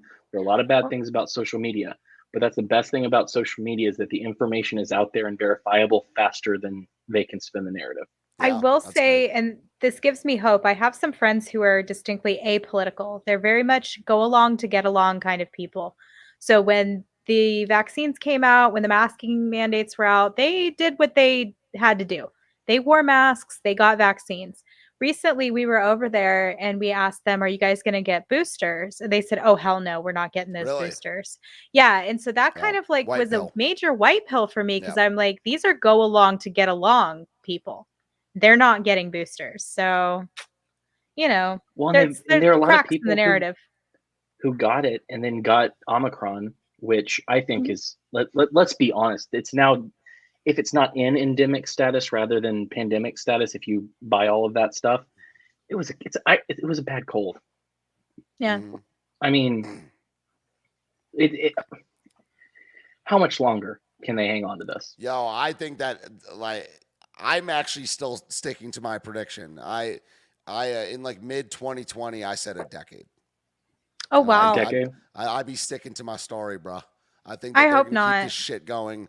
And now, I'm already not even. It doesn't affect me at all. Where I'm at, no one wears a mask. Even the most liberal people don't wear a mask, and it's fine. Yeah. And I only engage in it because I'm like online, but I don't really do the fighting thing online. I just do the being me online, and Mhm. Yeah, that's that's what I and do. that's fine. But I think in the cities, in the most liberal of places, it's the cities, and in the establishment, especially if a Democrat keeps winning the presidency, I think it's gonna be 10 years. It's gonna be like every bit of 10 years. They're gonna keep Did trying you? to milk it. I haven't made any, predictions on how long it'll last. All I know is that I saw the canary in the coal mine die and got away, because we were living. I don't know if you know this, Stephen. We were living in Pennsylvania right before the stuff started going down. So January to March, we were in Pennsylvania, and in February, when stuff started flowing in, I was like, I don't feel comfortable staying here. And then I went to a Wawa, and the lady in front of me, when things were starting to happen in New York, because they were the earliest, she said, "I wish Governor Wolf was as strong as Cuomo." And I said, "I don't want to live near these people." Wow, the And boldness of that statement. Yeah. yeah, Especially and then I considering went, everything we know now. Yeah. and then I went to a liquor store on St. Patrick's Day to get some Irish whiskey.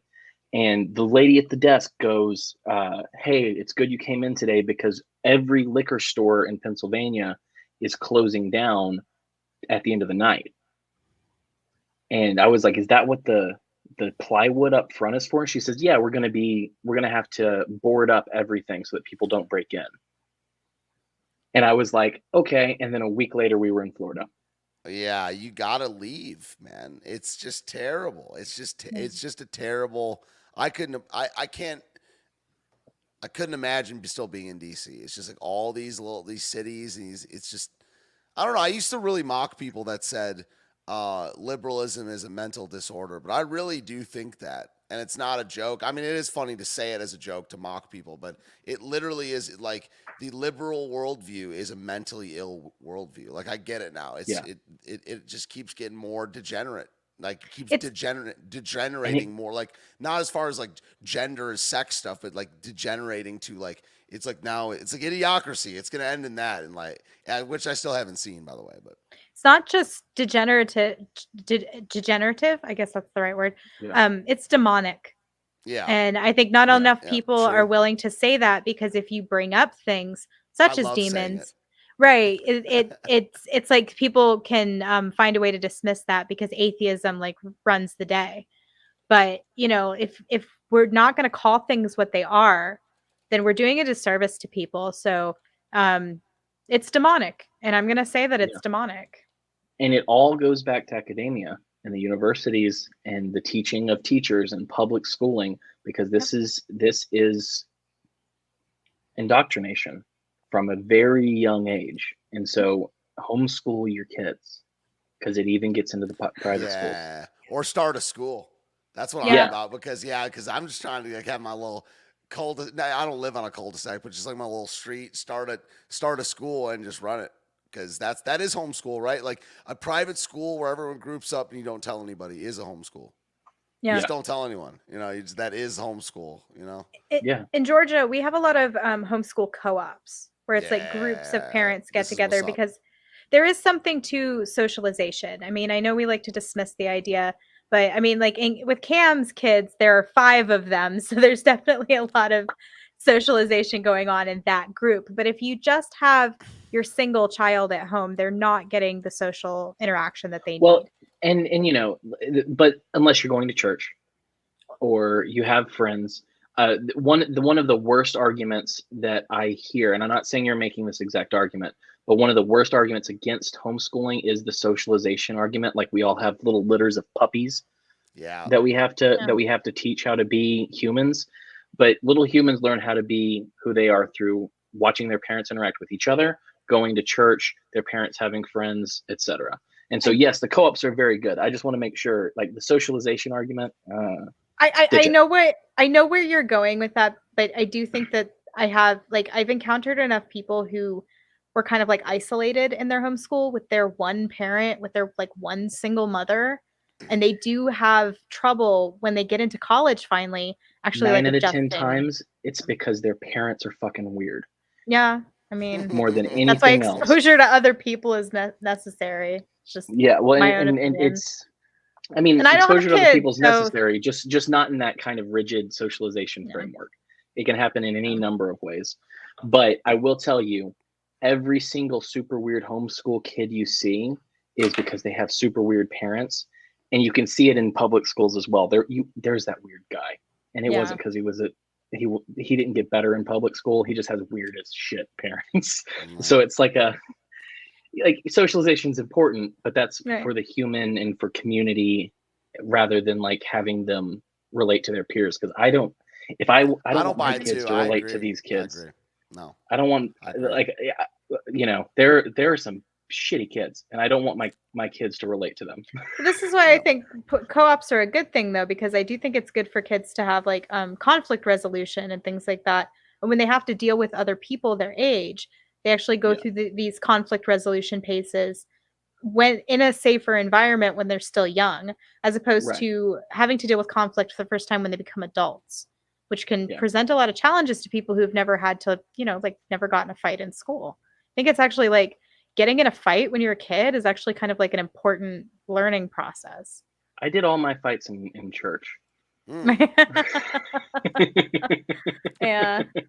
But the only reason I say this is because a lot of times, especially when you're arguing with people who are against even co-ops or against private schools or whatever, especially if they're against homeschoolers, they use the socialization argument. Yeah, I get that. You just got to be very careful around it. Yeah, I don't buy a lot of these like myths or whatever. So, are we gonna talk about music? I saw you put that thing up on the screen. I was like, we didn't talk about music. Well, I did. We did name it "Don't Stop the Music," but I do want to know about the project you're working on, as well as Jessica told me you're writing a musical. Which I'm not a musical I don't know guy, if I was supposed to say anything about that. I tweeted it out. Oh, okay, all right. No, I mean, I'm writing a musical. It'll probably take. I mean, if I take it seriously with producing it, it's going to take 2 years to be on, to make it on a stage or something like that. So it takes a long time to do that. I've never done it before, but I've worked in them. But yeah, I mean, my solo project is kind of what I'm working on right now. I'm putting out an album on Valentine's Day. I spent January recording it. I put out a rap album in 2020 that I just produced myself. But yeah, rap, sing, play a bunch of instruments, and I'm still trying to figure out whether I want to start a band, but I've just been doing the band thing I did the band thing for about 10 years, and I stopped doing the band thing for 2 or 3, which is right now. But yeah, I mean, my music name is Know Nothing Steve. I'm Stephen Ignoramus, and my music name is Know Nothing Steve, and that's I just rap and write songs and cover stuff and teach and try to but I could do an orchestra. I want to do it I want to do an orchestra. I want to do a jazz band. I want to do a play. I want to do there's many things that need to be done. Are you involved? Speaking of the homeschool thing, are you involved in a co-op capacity with I'm homeschool? getting there. Yeah, okay. I'm getting there. Yeah, this year is when I'm going to launch my business a little bit more legit. Okay. And get involved in some co-ops, get involved in some churches, some schools, because I want to do the group classes. That's what I think I can bring to the table. That a lot of people do one-on-one classes, but I have a bunch of different types of group classes that I can instruct that are really fun. So yeah, I'm gonna, it's part of my project just to get in touch with. It's hard to do though. Like where do you start with networking? But yeah. The cool thing is around here where I'm at is very old school. So people call each other and everyone talks to each other. Like I talk to more people in a day than I would in a couple weeks out in DC. Because if I go to get breakfast in the morning, I run a couple errands, I'll talk to like 15 people just from saying hi, and you notice something or you help someone or it's a small town, so right. that's networking. I guess that's what that is, right? Just talk to people, and I make sure to bring up what I'm trying to do. I'm trying to start a music school, so you just have to be that's one thing. I'm kind of ranting a lot, but that's one thing I've noticed about being in the South. These people can talk, man. These people know how to talk, dude. So you just got to be quick. You got to say, if you want to communicate something, you have to be assertive. And these people, they know how to talk, and they have a sense of conversational pace that your city person that's used to looking down at their phone all the time is not used to. Right. Yeah. So it's fun. I love it. I love the South. It's really good for someone who wants to sharpen their wit. Because you have to be able to see the opening coming. You have to be able to throw it in there. It's I'm getting good at it. I'm getting good at it. I've been honing my skills at the local restaurant, and I'm like, man, I'm getting better at the gift of gab. Yeah, absolutely. One of the things I like about living in a small town, which we just moved to 3 or 4 years ago, is you do get to know everybody. So I know the guy who works at the gas station. I know the guy who works at the Waffle House. He's our waiter every single time. Yeah. We know all about his life, where he's going to college, what he's studying, who his mom and dad are. And so now we have personal relationship with this person. Whereas in the city, you would never know. You wouldn't even talk to your neighbors. I certainly didn't when I lived in downtown Atlanta. I didn't know the names of my neighbors. I know every person on my street. I know all their little picadillos too, because there's a lady you have more of a responsibility because you have a reputation too. I mean, that's one I'm not really used to, where I just pop off online and say whatever the hell I want. I have to be pretty chill out here because people are watching. Everybody. It's pretty cool. I like it. Yeah. And also, when I see other people's kids playing, I'm keeping an eye on them because that's all of our kids. Yeah. Exactly. Yep. Well, that's what I love about the South is people like to, in the North in particular, like to think that we're just mean, but we're nice about being mean. But that's not generally the case, even though when we're telling you how it is. By the way, that's what I think Canadians are doing with their little freaking maple syrup. That's not what we're doing. But that's not what we're doing. But we will try our best to be kind when we're telling you we disagree with you or you're wrong. Yeah. We'll try our best to be kind. But you don't really have an accent, though. You don't really sound like you're from the South. Are you originally from the South? I am from Birmingham, Alabama. Really? Wow. You don't have that deep drawl. My dad had one. My mom didn't have much of one because she moved around. But when I was a kid, and this is the only thing I can attribute it to, was I was really into doing accents and impressions, which I don't do much of those now. But I was very into voice control, and so I know that I didn't want to sound. I know that I didn't want to sound like some of my neighbors did, because even though they were very smart, people would not listen to them. And so I was like, maybe I'll talk a little bit differently.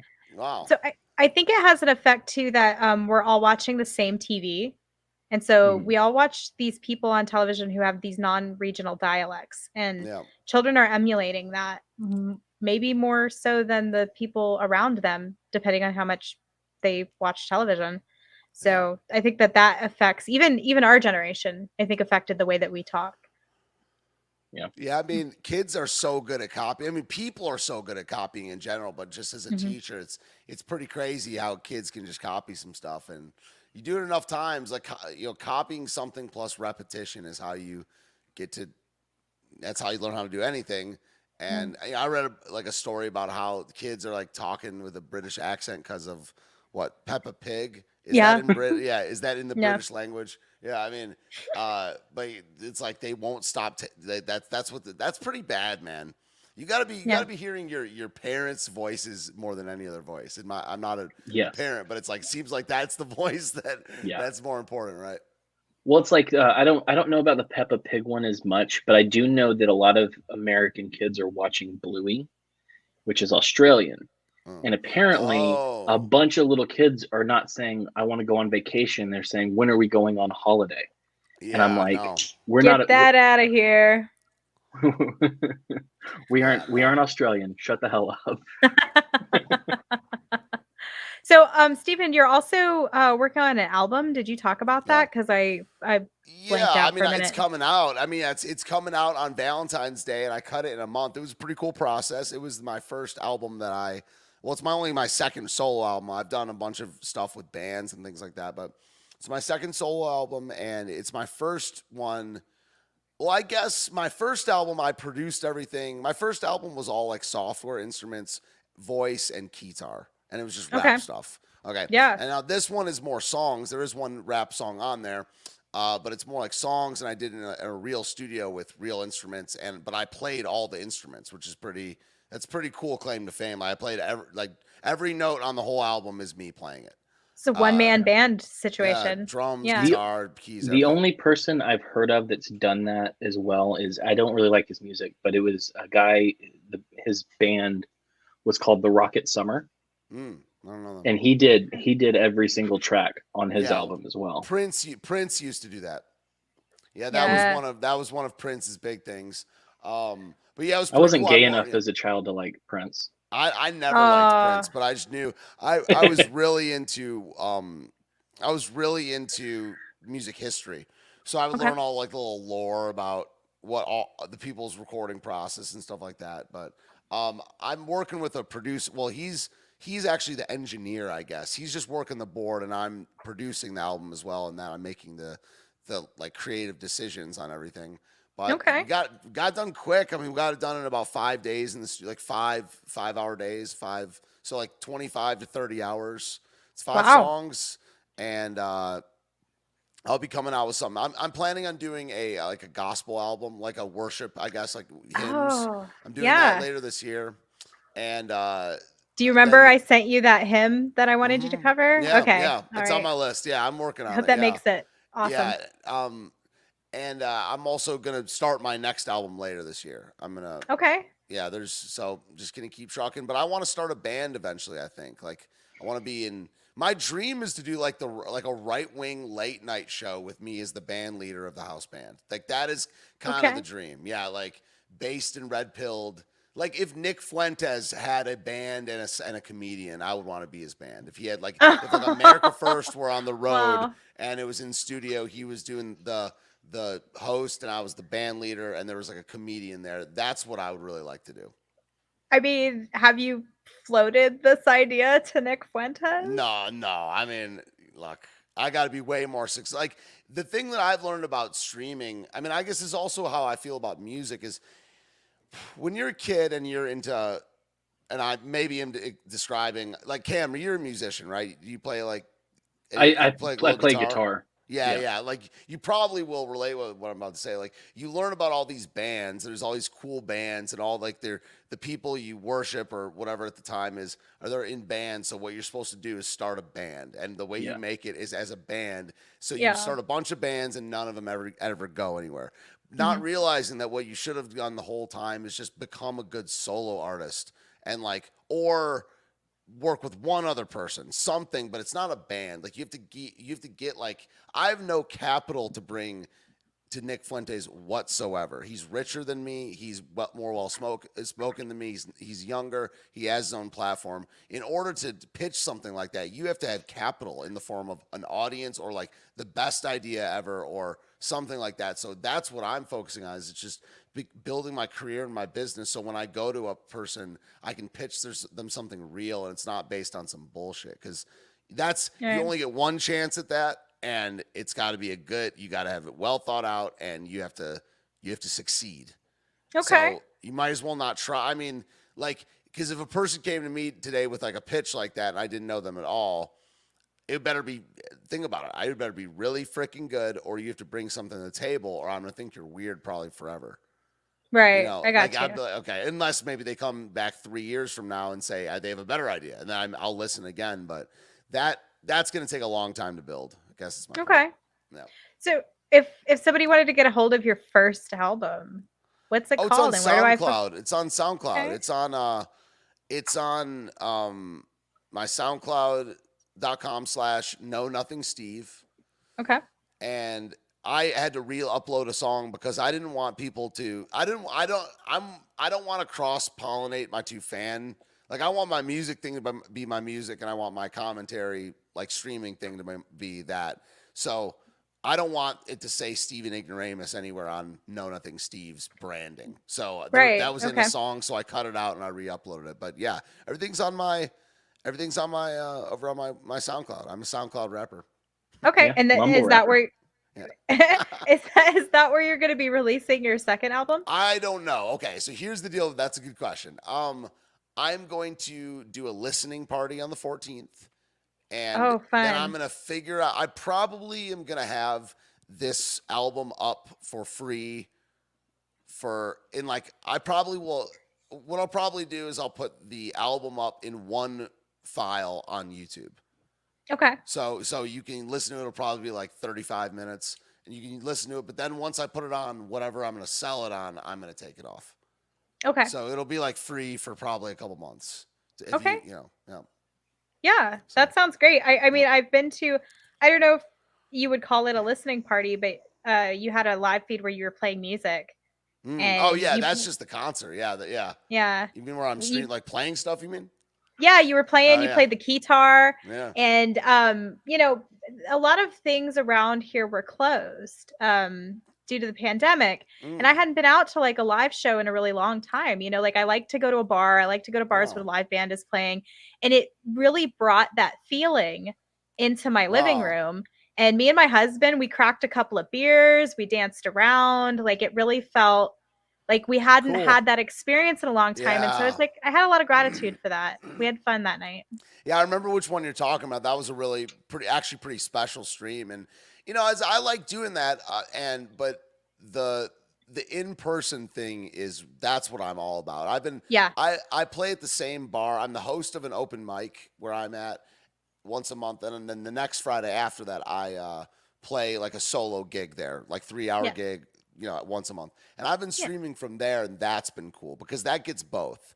Because you have people in the crowd, you have people on the stream as well. Because it's really, some people are really good at the music streaming thing, like being in studio. And I'm going to get a lot better at that. But really, the in-person stuff you can't beat it. Like you cannot beat the in-person music thing. And that like you said earlier in the stream, like that really can unite people. There's people that I don't even know and I don't even care what their ideology is. We're just having fun and I'm playing songs, Yeah. I haven't played an open mic since I think I was 22. Oh snap! Something like 11 years ago. And what was so funny is the first one I ever did, I was asked to play by a girl who would become my girlfriend later, and they'd been playing all night, and there was $3 in the tip jar, and then I got up and played like 4 songs or something, and when I got off the stage, there was like $25 in the tip jar, and I was like, hey, hell yeah. And it's great. Sorry. I mean, yeah, it's great just getting a little bit. I mean, I get, usually $50+ in tips every time I play now, which is great. And I Nice. get paid a little bit by the bar and stuff, and it doesn't take much to just make it all worth it. And you don't need all the money in the world. You just like a little cash in your pocket, and then you get to play 3 hours of music. It's just a fine trade. I have enjoyed solo artists that play at small bars more intimately and deeply than I have large concert halls by famous people where I've paid exorbitant amounts of money to be there. And I really feel like the solo artist in the bar has more invested in entertaining me. Like there's just not this like worshiping adulation coming from the crowd. They actually have to like, concentrate on what they're doing. And like, I don't know, I just have really appreciated people in that line of work. Like I know it's not always what it's cracked up to be, but the best times of my life have been in those situations. Live music is very very human. It's very like transcendent. Yes. And I've played for the biggest crowd I've ever played for is was probably like 5,000 people. Wow. At a festival. Holy shit. I will say it's almost like live streaming. I mean, the most people I've ever live streamed for is like 50,000. And that was on January 6th. And it's like there's like pros and cons and something to be said for every tier as you go up. Like when you're playing a gig, or you play a bar gig, which I've done, hundreds, maybe thousands of, it's like the first level is no one there other than the band and the staff. That's the smallest show you can play, and I've played that like 3 times, where there's literally no one there other than the band and the staff. And then it's like 5 people, then it's like 10, then it's like 20, and then but there's something about when you get above 500 people that it's the craziest shit ever. Yeah, it's insane. Once you get above 300, 500, up to 1,000 and more than that, it's like a different thing. Just like when I saw like that number go up to like 5,000, 10,000, you just like you get more of a rush. It's just like it's called being an entertainer, and just like you know how to like ride the wave of that. But I do get what you're saying, where like the intimate bar thing, it's something. Yeah, it's like that's like a special experience for both parties. Yeah, because you can always you're doing tell something together in that. Yeah. And there is something to say about the bigger concerts where you can tell that the entertainer is there to do it. Like he knows what he's there for. Yeah. Whereas some of them, they're phoning it in. They don't care. Yeah. I would say the best. Nothing worse. There's nothing worse than someone phoning it in. One of the worst concerts I ever saw when I snuck in for free was a Coldplay concert, because Chris Martin didn't give a crap about Pelham, Alabama. But when the best ones were Mute Math. I don't know if you know Mute Math. Oh, yeah. I've seen them like 5 times. Incredible live show. Yeah. And Paul Meany is there to entertain you and to have fun. It's great. And also Switchfoot. Those boys are there. And I think the difference with them is they're there to entertain, but there's also a hint of them worshiping God when they're doing their music, which is a complete, they're Christian. Right? That's right. Okay, cool. Wow. But yeah, it's a completely different feel because they are there for more than one reason. And it's a beautiful thing to watch. And it's also just like, they want you to sing the songs with them. Yeah. Like they're there for it. And there aren't a lot of bands that I've seen that have been like that. Incredibly, the best live show that I've large concert that I've ever been to was actually Motley Crue. Wow. They gave a hell of a stage performance. They put everything into it. I mean, these guys were like just covered in sweat by the end of this, and you could tell that they had thrown their physicality and their bodies into everything that they were doing. And it was like, also, it was like climbing into the Wayback Machine, because everybody who was there for Motley Crue in the 80s still had all of their 80s clothes. And so they put them on to come out for this show. And I'm not a huge Motley Crue fan. I was invited to go by friends, and I was like, songs. Yeah, I'm not bad. but it's not like I would go, you know, somebody like, you go see Motley Crue with us. I'm like, yeah, I'll go to that. And I was like, wow, I'm actually so impressed by the amount of like effort they've put into entertaining me. Like I am full on entertained. Thank you, Motley Crue. And let me tell you one more thing about Switchfoot, because they're, like I said, they're some of the best concerts I've ever gone to. One of the things that their lead singer, John Foreman, does is after the show's over, when everyone's milling out, he will go out to some random place outside of the venue, like within 50 yards. Nice. And he'll play more songs just himself. I'm about this kind of thing too, for sure. Like, I was always the most happy in DC where I would, there's a couple things that I used to do. Like one of them, I call it hitting for the cycle. Okay. If you know baseball, hitting for the cycle, single, double, triple, homer. It's where you play for all the main instruments in a night. You play drums, bass, guitar, and keys. And like there's the double cycle where there's a 4-band bill and you hit the cycle while playing in all 4 bands. So shit like that, and or you go to 4 different venues. There, I've done many things where you leave the venue, you go to 3 clubs in a night to play. This stuff's fun. Or you do a campfire after. You do a house party. Some of the best shows are house parties, yo. Yeah. Like there's been house parties that I've played for 30 people that have been like the best night of my life. Frat parties, shit like that. Let me just say one thing. If anyone wants to clip this to help a brother out, John Foreman, come on our show. He loves John Foreman. Yeah. We've talked twice in real life. The name of the show is inspired by something that you read on stage. Let's talk. I will say for the house party thing, the night that you came to Georgia and you played for all of us was one of the best nights I've had in a year. That was fun. So much fun. The fact that you knew John Deere Green. Mm-hmm. I only know because of Jay Edgar. Yeah. Believe you knew that song. Cool. That was amazing. Tight. I don't know. I didn't know country until a year. I've only known country for a year. I'd never heard of John Deere Green until like October 2021. Oh wow. Yeah. Because that is a throwback. Yeah, I never heard of a lot of these country songs. It's crazy. I'm not a country. Well, I will be a country boy, but it was not what I was. I was raised on a lot of like soul stuff. I was like a lot of like Motown, Michael Jackson, Stevie Wonder, a lot of pop, and like Allman Brothers, and but mostly it's like pop. Just like my mom liked pop music, like 70s pop. Okay. Okay. So I was raised on a ton of that. I will say, in a couple months, I'll be in Birmingham. So if you ever want to do this again and have a bearded man with you, I'll be closer. Is that a threat or it is a threat. An offer? It's a threat and a promise of gratification. Oh wow. There's so many things. True.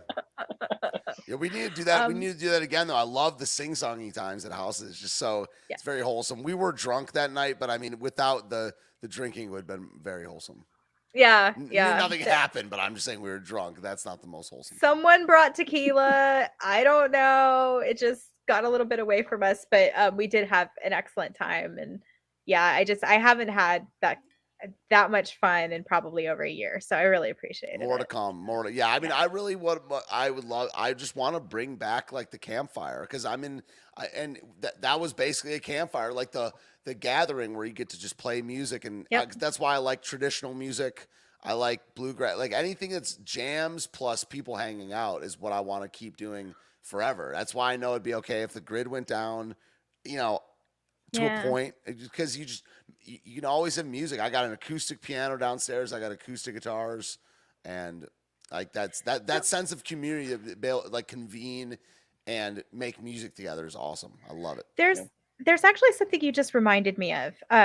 There's a show called Alone. I don't know if you guys have heard of that. It's where people try to survive out in wilderness with nothing. Yeah, okay. Yeah, and if you make it to like 100 days, you can win $1 million, $500,000 or whatever. And these people are out there by themselves. And a couple of the seasons, one of the contestants has whittled a small guitar out of wood. Whoa. And they have this, it's just this tinny, terrible sounding little wood guitar that they whittle. And when they're playing it, by themselves. You know, they've been in the wilderness on their own for 30, 60, 90 days, and they're strumming at this little guitar and they're singing a little song to themselves. It's so intimate and it's so beautiful, and it doesn't have to be perfect notes. It doesn't have to be beautiful singing. It's this intimacy that makes the music so beautiful. And every time I've seen someone on Alone sing on a little guitar that they've played, I've cried my eyes out. There's just something so beautiful Something about it. Like, yeah. yeah, Yeah, the stripped down. Yeah. You say yeah, you yeah. haven't listened to much country music. Have Not you until listened? the last year, though. But last year, I've like OD'd on it. Have you Yeah, listened to good. Coulter Wall? Yeah, I have in the last year. Oh my God! Yeah, in the Dude's last got year. an amazing voice. People have Yeah. brought him up. And that's like my favorite kind of music, are singers with unique voices, and particularly ones whose voices break down in the right way. Yeah. Because there's something to be said about someone who sings beautifully and perfectly. That's great, but the ones who you can feel the emotion when their voice breaks is like, oh, that's the stuff. A good singer is just like it's there's nothing better than that. I mean, it's my favorite it's my favorite instrument to listen to when it's good, and it's, you know, the worst when it's bad. But yeah, a singer truly nailing a song, and like what you said, where it like breaks up, it's it's pretty cool. Well, Check out, I don't know, some guys that I know called it a little toe gazy or something, but shoegazy. Check out Wild Sweet Orange. It's a band out of Birmingham. They don't do music together anymore, but their album, We Have Cause to Be Uneasy, which is a title of a chapter from a C.S. Lewis book, is like the song Aretha's Gold. There is a break in that dude's voice in that song. It's just wonderful. So cool. Check that I'll out. check it out. Yeah. I just wrote it down. So Stephen, I know we got to get wrapping up pretty soon. I'm chilling. Oh, you but gotta go, but I'm in there. Yeah. Yeah. But I do want to ask you, as someone who has just now, for the first time in my life, started to try to learn to play guitar, what are some pieces of advice you can give to someone who in adulthood is kind of dipping their toe into Play Smoke on the Water? Good, yeah, good question. Yeah, I mean, thanks. Yeah, I mean, well, first of all, what I'm about to say, I wouldn't have known as well or been able to say it so clearly 5 years ago. Like when I started teaching, I definitely, you know, if you're watching this video, kids from back then, I'm sorry I was not a good teacher back then, because I had to break a lot of eggs on the way and like learn how to teach. Like, I don't know. You don't exactly, I don't, even if there was a college degree for private teaching, I don't have a college degree. So I just had to learn it through the profession of doing it over. And I substitute taught a lot. And, you know, I was a good teacher in the beginning, but I think I'm a great teacher now. And okay, so the first step is to know what you want to do. I mean, and it's kind of like, I know like what is realistic and what's not. Like I like basketball. Like for instance, but no amount of anything is going to make me be able to join the NBA. So right. That's off the table. And you have to know what's on the table and what's off. So if you want to, most people, when they want to learn guitar or when they want to learn whatever, is they either want to sing and play or they want to jam with people. Yeah. And so do you want to just learn songs and sing them? I want to be able to play songs around a campfire and for everybody to sing along. Yeah. Bam. All right. So, I mean, you're going to have to practice. I mean, that's that. No one has ever gotten good at like the phrase they're talented, or they're like, I picked up a guitar and I was bad at it. It's like, yes, you and every single person. Guitar is like the hardest instrument.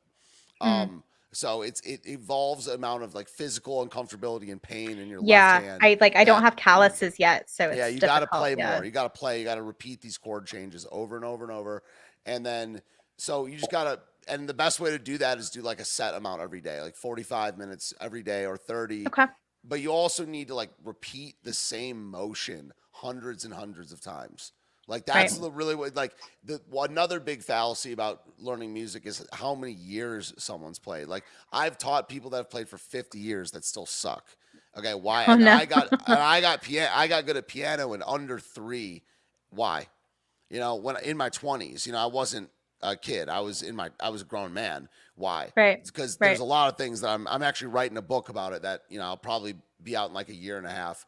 But all kinds of things, but you have to practice, you have to pick songs you like, and playing with other people helps a lot.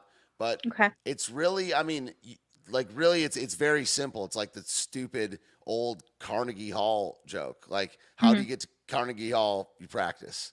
And Right. like, so you have to practice and do the same chord switches over and over, then start to sing and then play with people. And in time, you'll get good. And that amount of time is always more than a year. 100% of the time, always. So you have to be patient there too. So you kind of have to find ways to make the process fun for you the whole time. And we can talk more if you ever want a lesson, but it's like, like you have to find a way to be able to like play the same chord progression 600 times and not get sick of it. So this is why I have wondered, just to expand on this question, if like guitar tabs are useful because they will teach you to play something you're interested in quickly. Although you're not technically learning to read music, Right. you're keeping yourself engaged by knowing how to play something that you recognize. Yes. And I've heard kind of two different camps on this. I would say there's three. First thing to recognize is that reading music is not like learning the chords is not reading the music, and learning the chords is also not learning the tablature.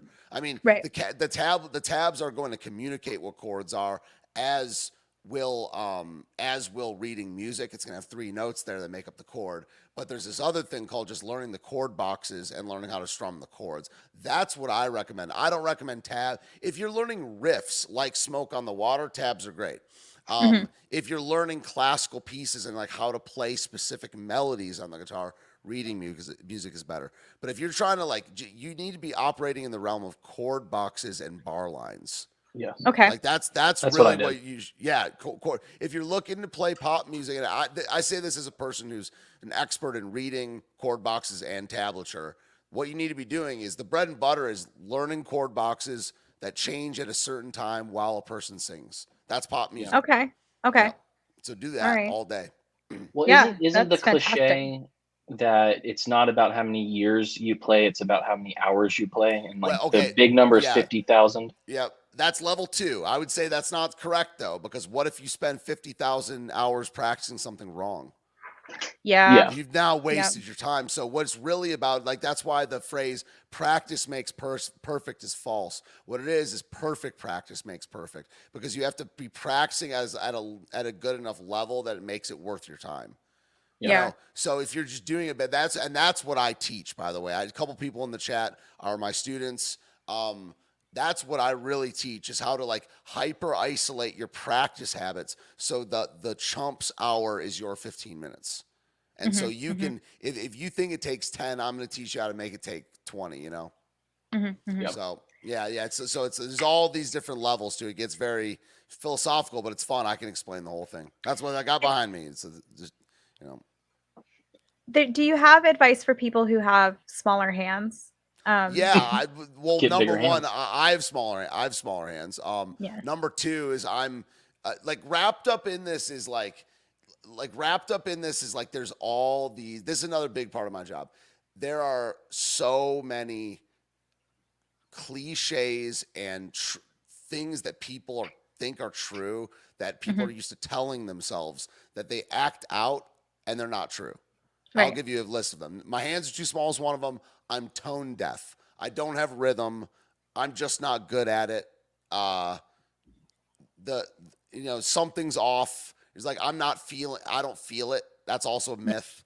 But no, I can show you someone way better than, I don't know who they are. I would say, but I'm just saying law of averages. I could find someone way smaller than you that's a billion times better than you at guitar. See, this is why I avoided learning guitar for a long time because of the small hand myth. And then I saw so many videos of children playing guitars. And I thought, if children, my hands aren't smaller than children's hands. You gotta pay attention to the self-talk and the self-chatter, because what's gonna happen is you're gonna tell yourself all kinds of shit that isn't necessarily true, and it's just a thing in your way in that where you could be just practicing a chord right now. All this self-talk. So there's so many myths and cliches that are just, they don't hold up in the field of like the laboratory. And that's what I'm in when I'm in a lesson, is I'm like, it's a laboratory and we're looking at what works and what doesn't. And the hands thing, just here's what you do: buy a small guitar. Yeah. It's fine. And then Yeah. Get a baby Taylor. Yeah, exactly. Or a Baby ukulele. Taylor. That's Okay. that's a guitar tuned up a fourth, and it's like a guitar ukulele. I do like the way ukuleles sound. I bought my husband a guitar several years ago for Christmas. He hasn't touched it once. So I'm like, well, I'm tired of watching this thing sit here and gather dust. I'm going to restring it and learn some chords.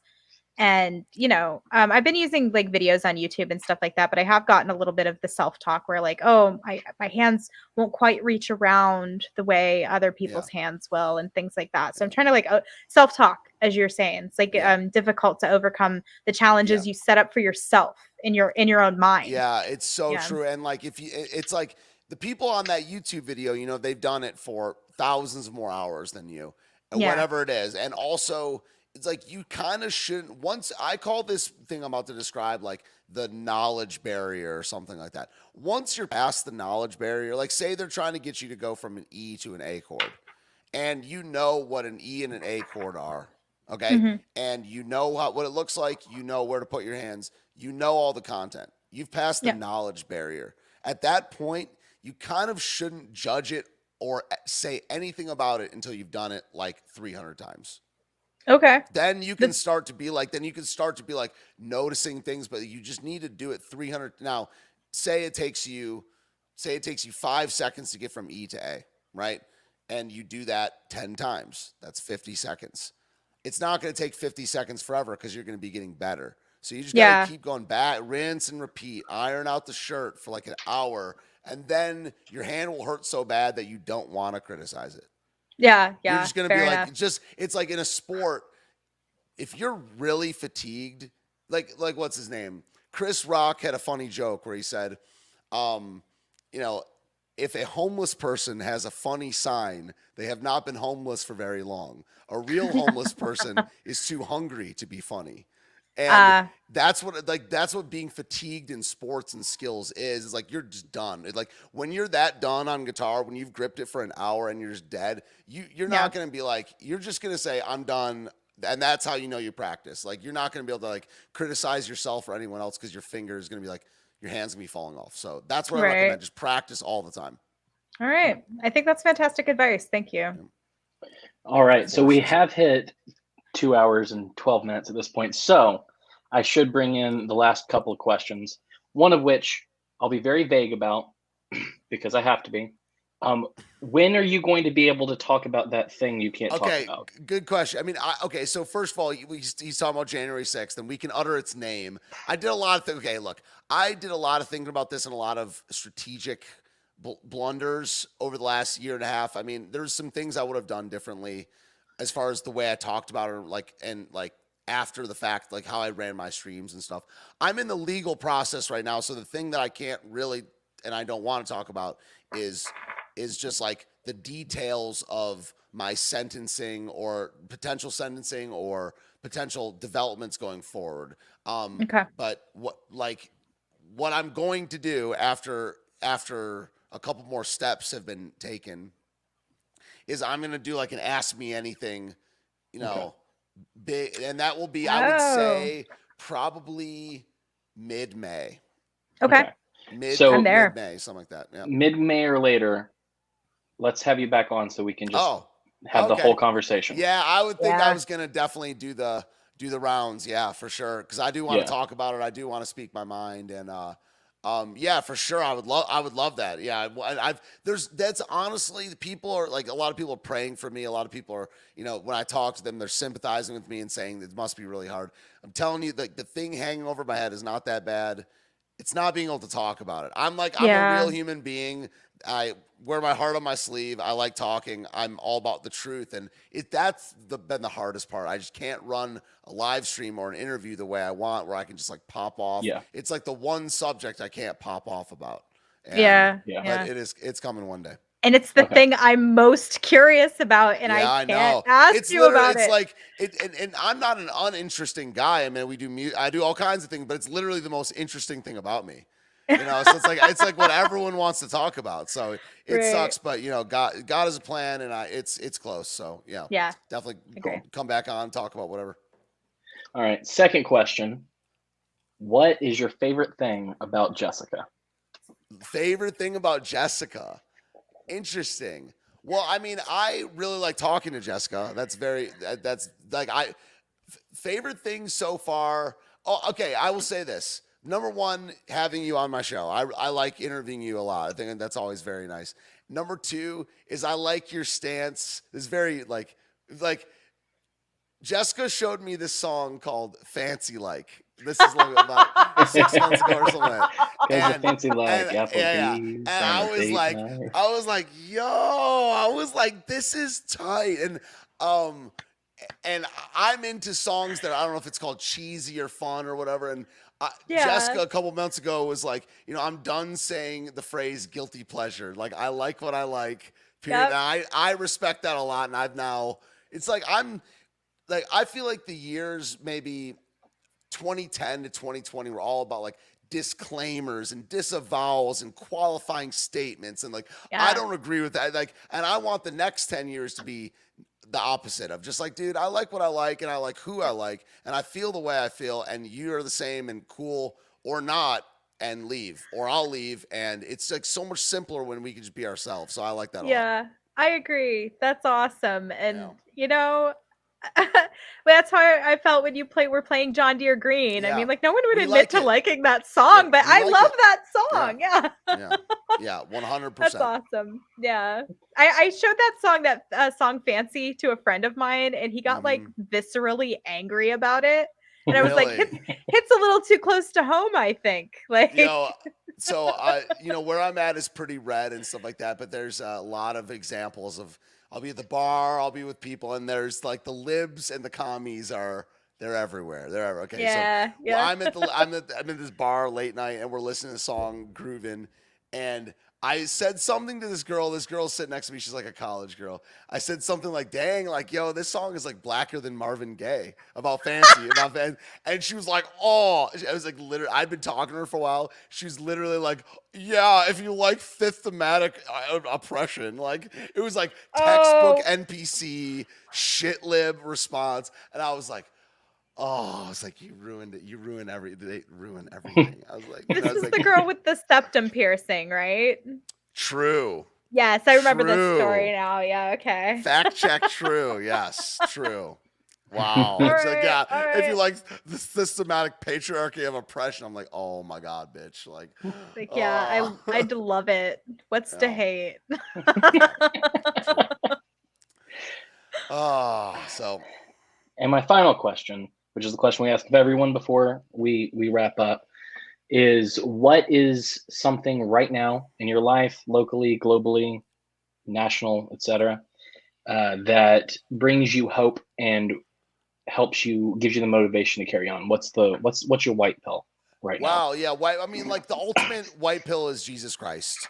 Yes. That's and it's like part of our fallen sin human nature is like there's always going to be this fight where there's a part of us telling us that that's not good enough. If you know what I mean. Like it's like because we're like, oh yeah, when I die, which is not to detract from Christ, but it's like there's a part of us that's like, wait, but I'm here now. Like I'm here now. Yeah. I have flesh now. I need food now. Things like that. So we're human. So as far as the non-Christ option, it's just like I don't know. Like I don't want to be like cliche, but it's like kind of like we have a general amount of freedom here, even though we've been inconvenienced a lot and evil, tyrannical things have been done with the COVID stuff. It's like we still are relatively free in that if you work harder, you can enact an outcome. And that's what I find. And you're not alone. You're literally not alone. Like I've learned that in the last 2 years of meeting people online. We've met in real life, and the hope can, and we actually get along with each other. And it's like we've proved that it is possible, even if it's doesn't look like when we were kids where you would actually see each other all the time. There's possible if we really wanted to, like pool money and move to the same place. In fact, a few of my friends have moved closer to me. You can do that. There's a community out there. So I'm trying to that's a white gather belt for all me. my Yeah. people to Georgia. Yo, I'm telling you, by the way, Appalachia is where it's at. I mean, like, because I'm a little more old school where I like driving. A 4 or 5 hour drive is nothing in a day for me. Like, it was to help a friend so Appalachia, man, the Bible Belt I think that's the future of America. I don't think America can be the same size for 20 more years. And I think the future is in like the Bible Belt, Appalachia, deep south. But yeah, the friends we made along the way, and the internet exists. It's fun to shit post. I mean, there's a lot of white pills out there. Yeah. Well, and I think the Jesus white pill's the best one, especially when you start Pretty roping good. in, the fact that we're made to be here. We're made to help to not necessarily go into somewhat into ecological. I don't know what word I'm looking for. But we're here to tend the earth, to make it better, make it beautiful, and there will be a resurrection. There will be a marriage of heaven and earth. Things are going to be good, dude. And that's my favorite white pill. Yeah, because it's the ultimate. Yeah. Yep. And what's funny about that is there are a lot of people that may not get it or may think that that's, but what about right now? But it's like having that little that hope is everything to me. Yeah. Absolutely everything to me. Yeah. True statement, But sir. I've really enjoyed talking to you. What's funny is I didn't know about the January 6th thing until after we were like, hey, let's talk to Stephen. Yeah. So, Wow. So a lot of people. I kept a little bit on wraps, but all you got to do is Google my name, and you'll see. Yeah. Well, yeah, that's what I found out after we did that. And so, if it means anything to you, the most interesting thing about you to me was not that when we decided to do this. Wow. So. Very cool. Wow. That's a white pill for sure. I mean, yeah, I'm not a big clout guy. I mean, I'm on the internet, but when that happened, I didn't want. It just ended up happening, and I was like, am I about to go into hiding? But I just like chilling, and at the end it's kind of weird. Like at the end, I'm kind of like a blue collar, even though I don't have a blue collar background. I like working. Like this is work to me. I stream somewhat for a part-time job, and I'm working now. This is how I work. I work by being myself. I do music by being myself. And that to me, I've just always been, I like being a professional that just shows up to work, and that's what we're doing right now, which is a great job. Yeah. So, yeah. True that. Well, I appreciate you coming on, and thank you.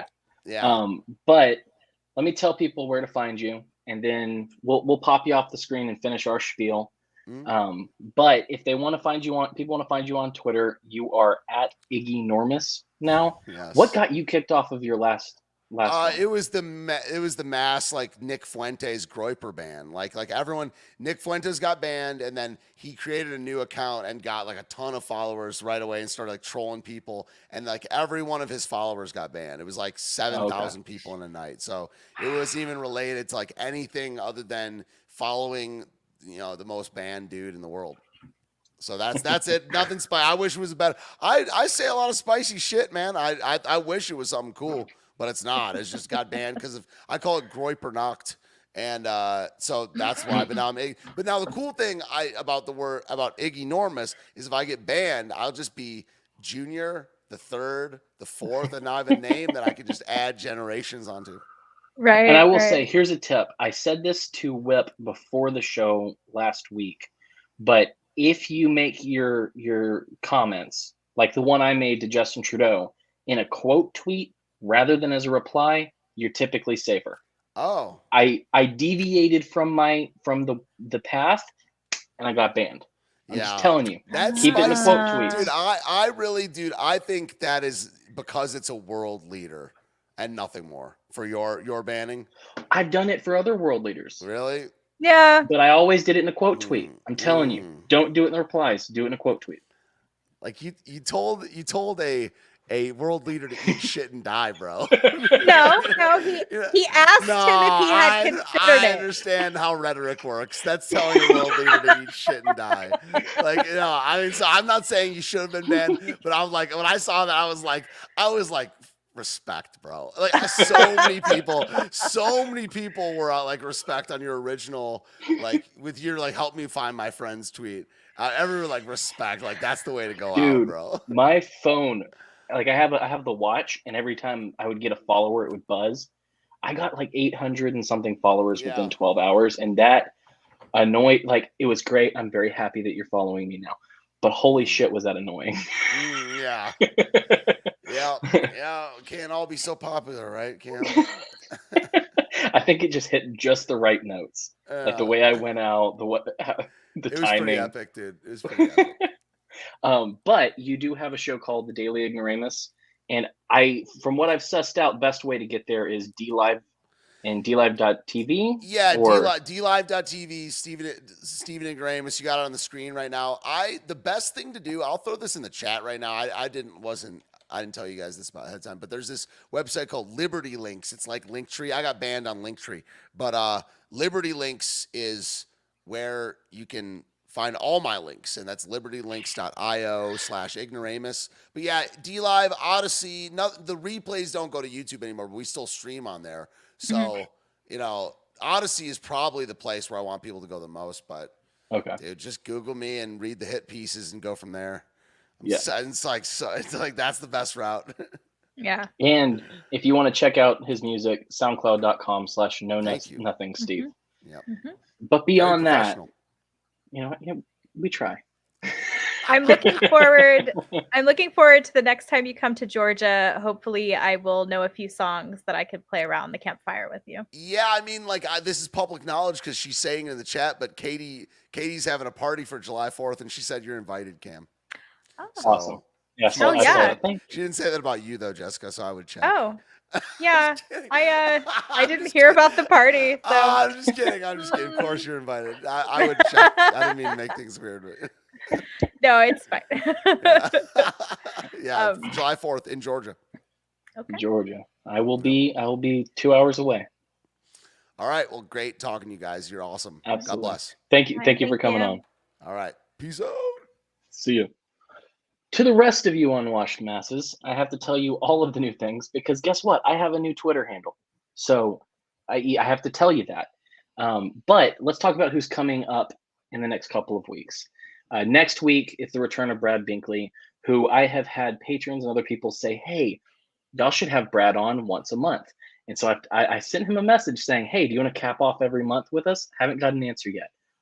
Ooh. But he is coming next week for our first Valentine's episode. It's going to be a love fest and about probably nothing. And it'll be fun. Cam After that, we likes to get hammered and tell Brad how much he loves him. It's so, true. Yeah. It's true. Just after that, our second our second Valentine's episode, we're going to have Troy Frazier from Revived Thoughts back on to tell us about Saint Valentine, who he was, what he did, where Valentine's Day comes from, and not just the Hallmark version. After that, Nick and Lizzie Picone, our friends, we've had Nick on plenty of times. They're going to come and cap off Black History Month with us, and we're going to talk about all things how Nick colonizes his wife.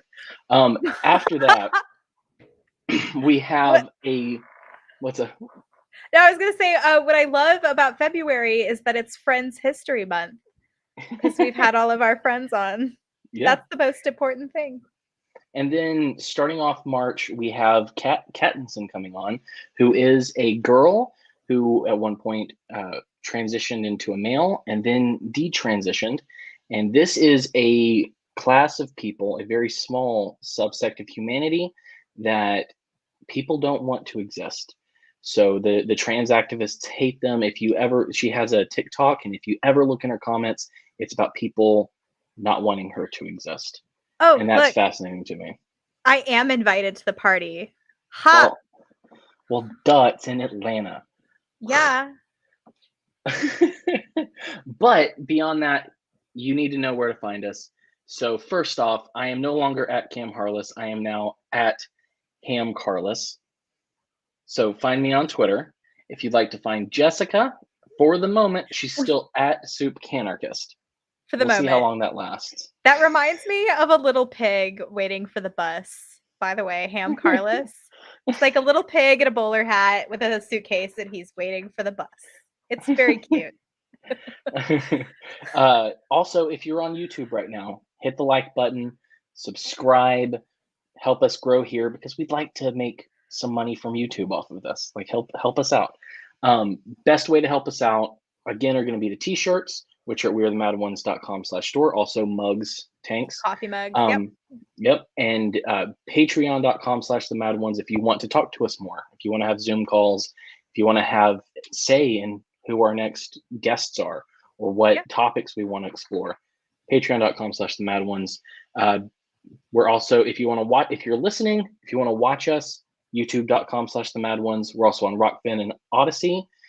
If you're watching and you prefer to listen, we're on every podcatcher. So just type our name in. And if you want to join our Bible study, it's still going on. We're in the middle of Acts right now. So if you'd like to join that, just send me a message at hamcarless on Twitter, and we'll get you sorted into either Discord or Twitter. The Bible study is a lot of fun. So if you're interested in reading the Bible and then, just like sorting it out with friends, it's a great time. We love it. So yeah, join us. It's awesome. Awesome. And that is all that we have for you. So as always, you have a chance to be a light in the world. So go light it up.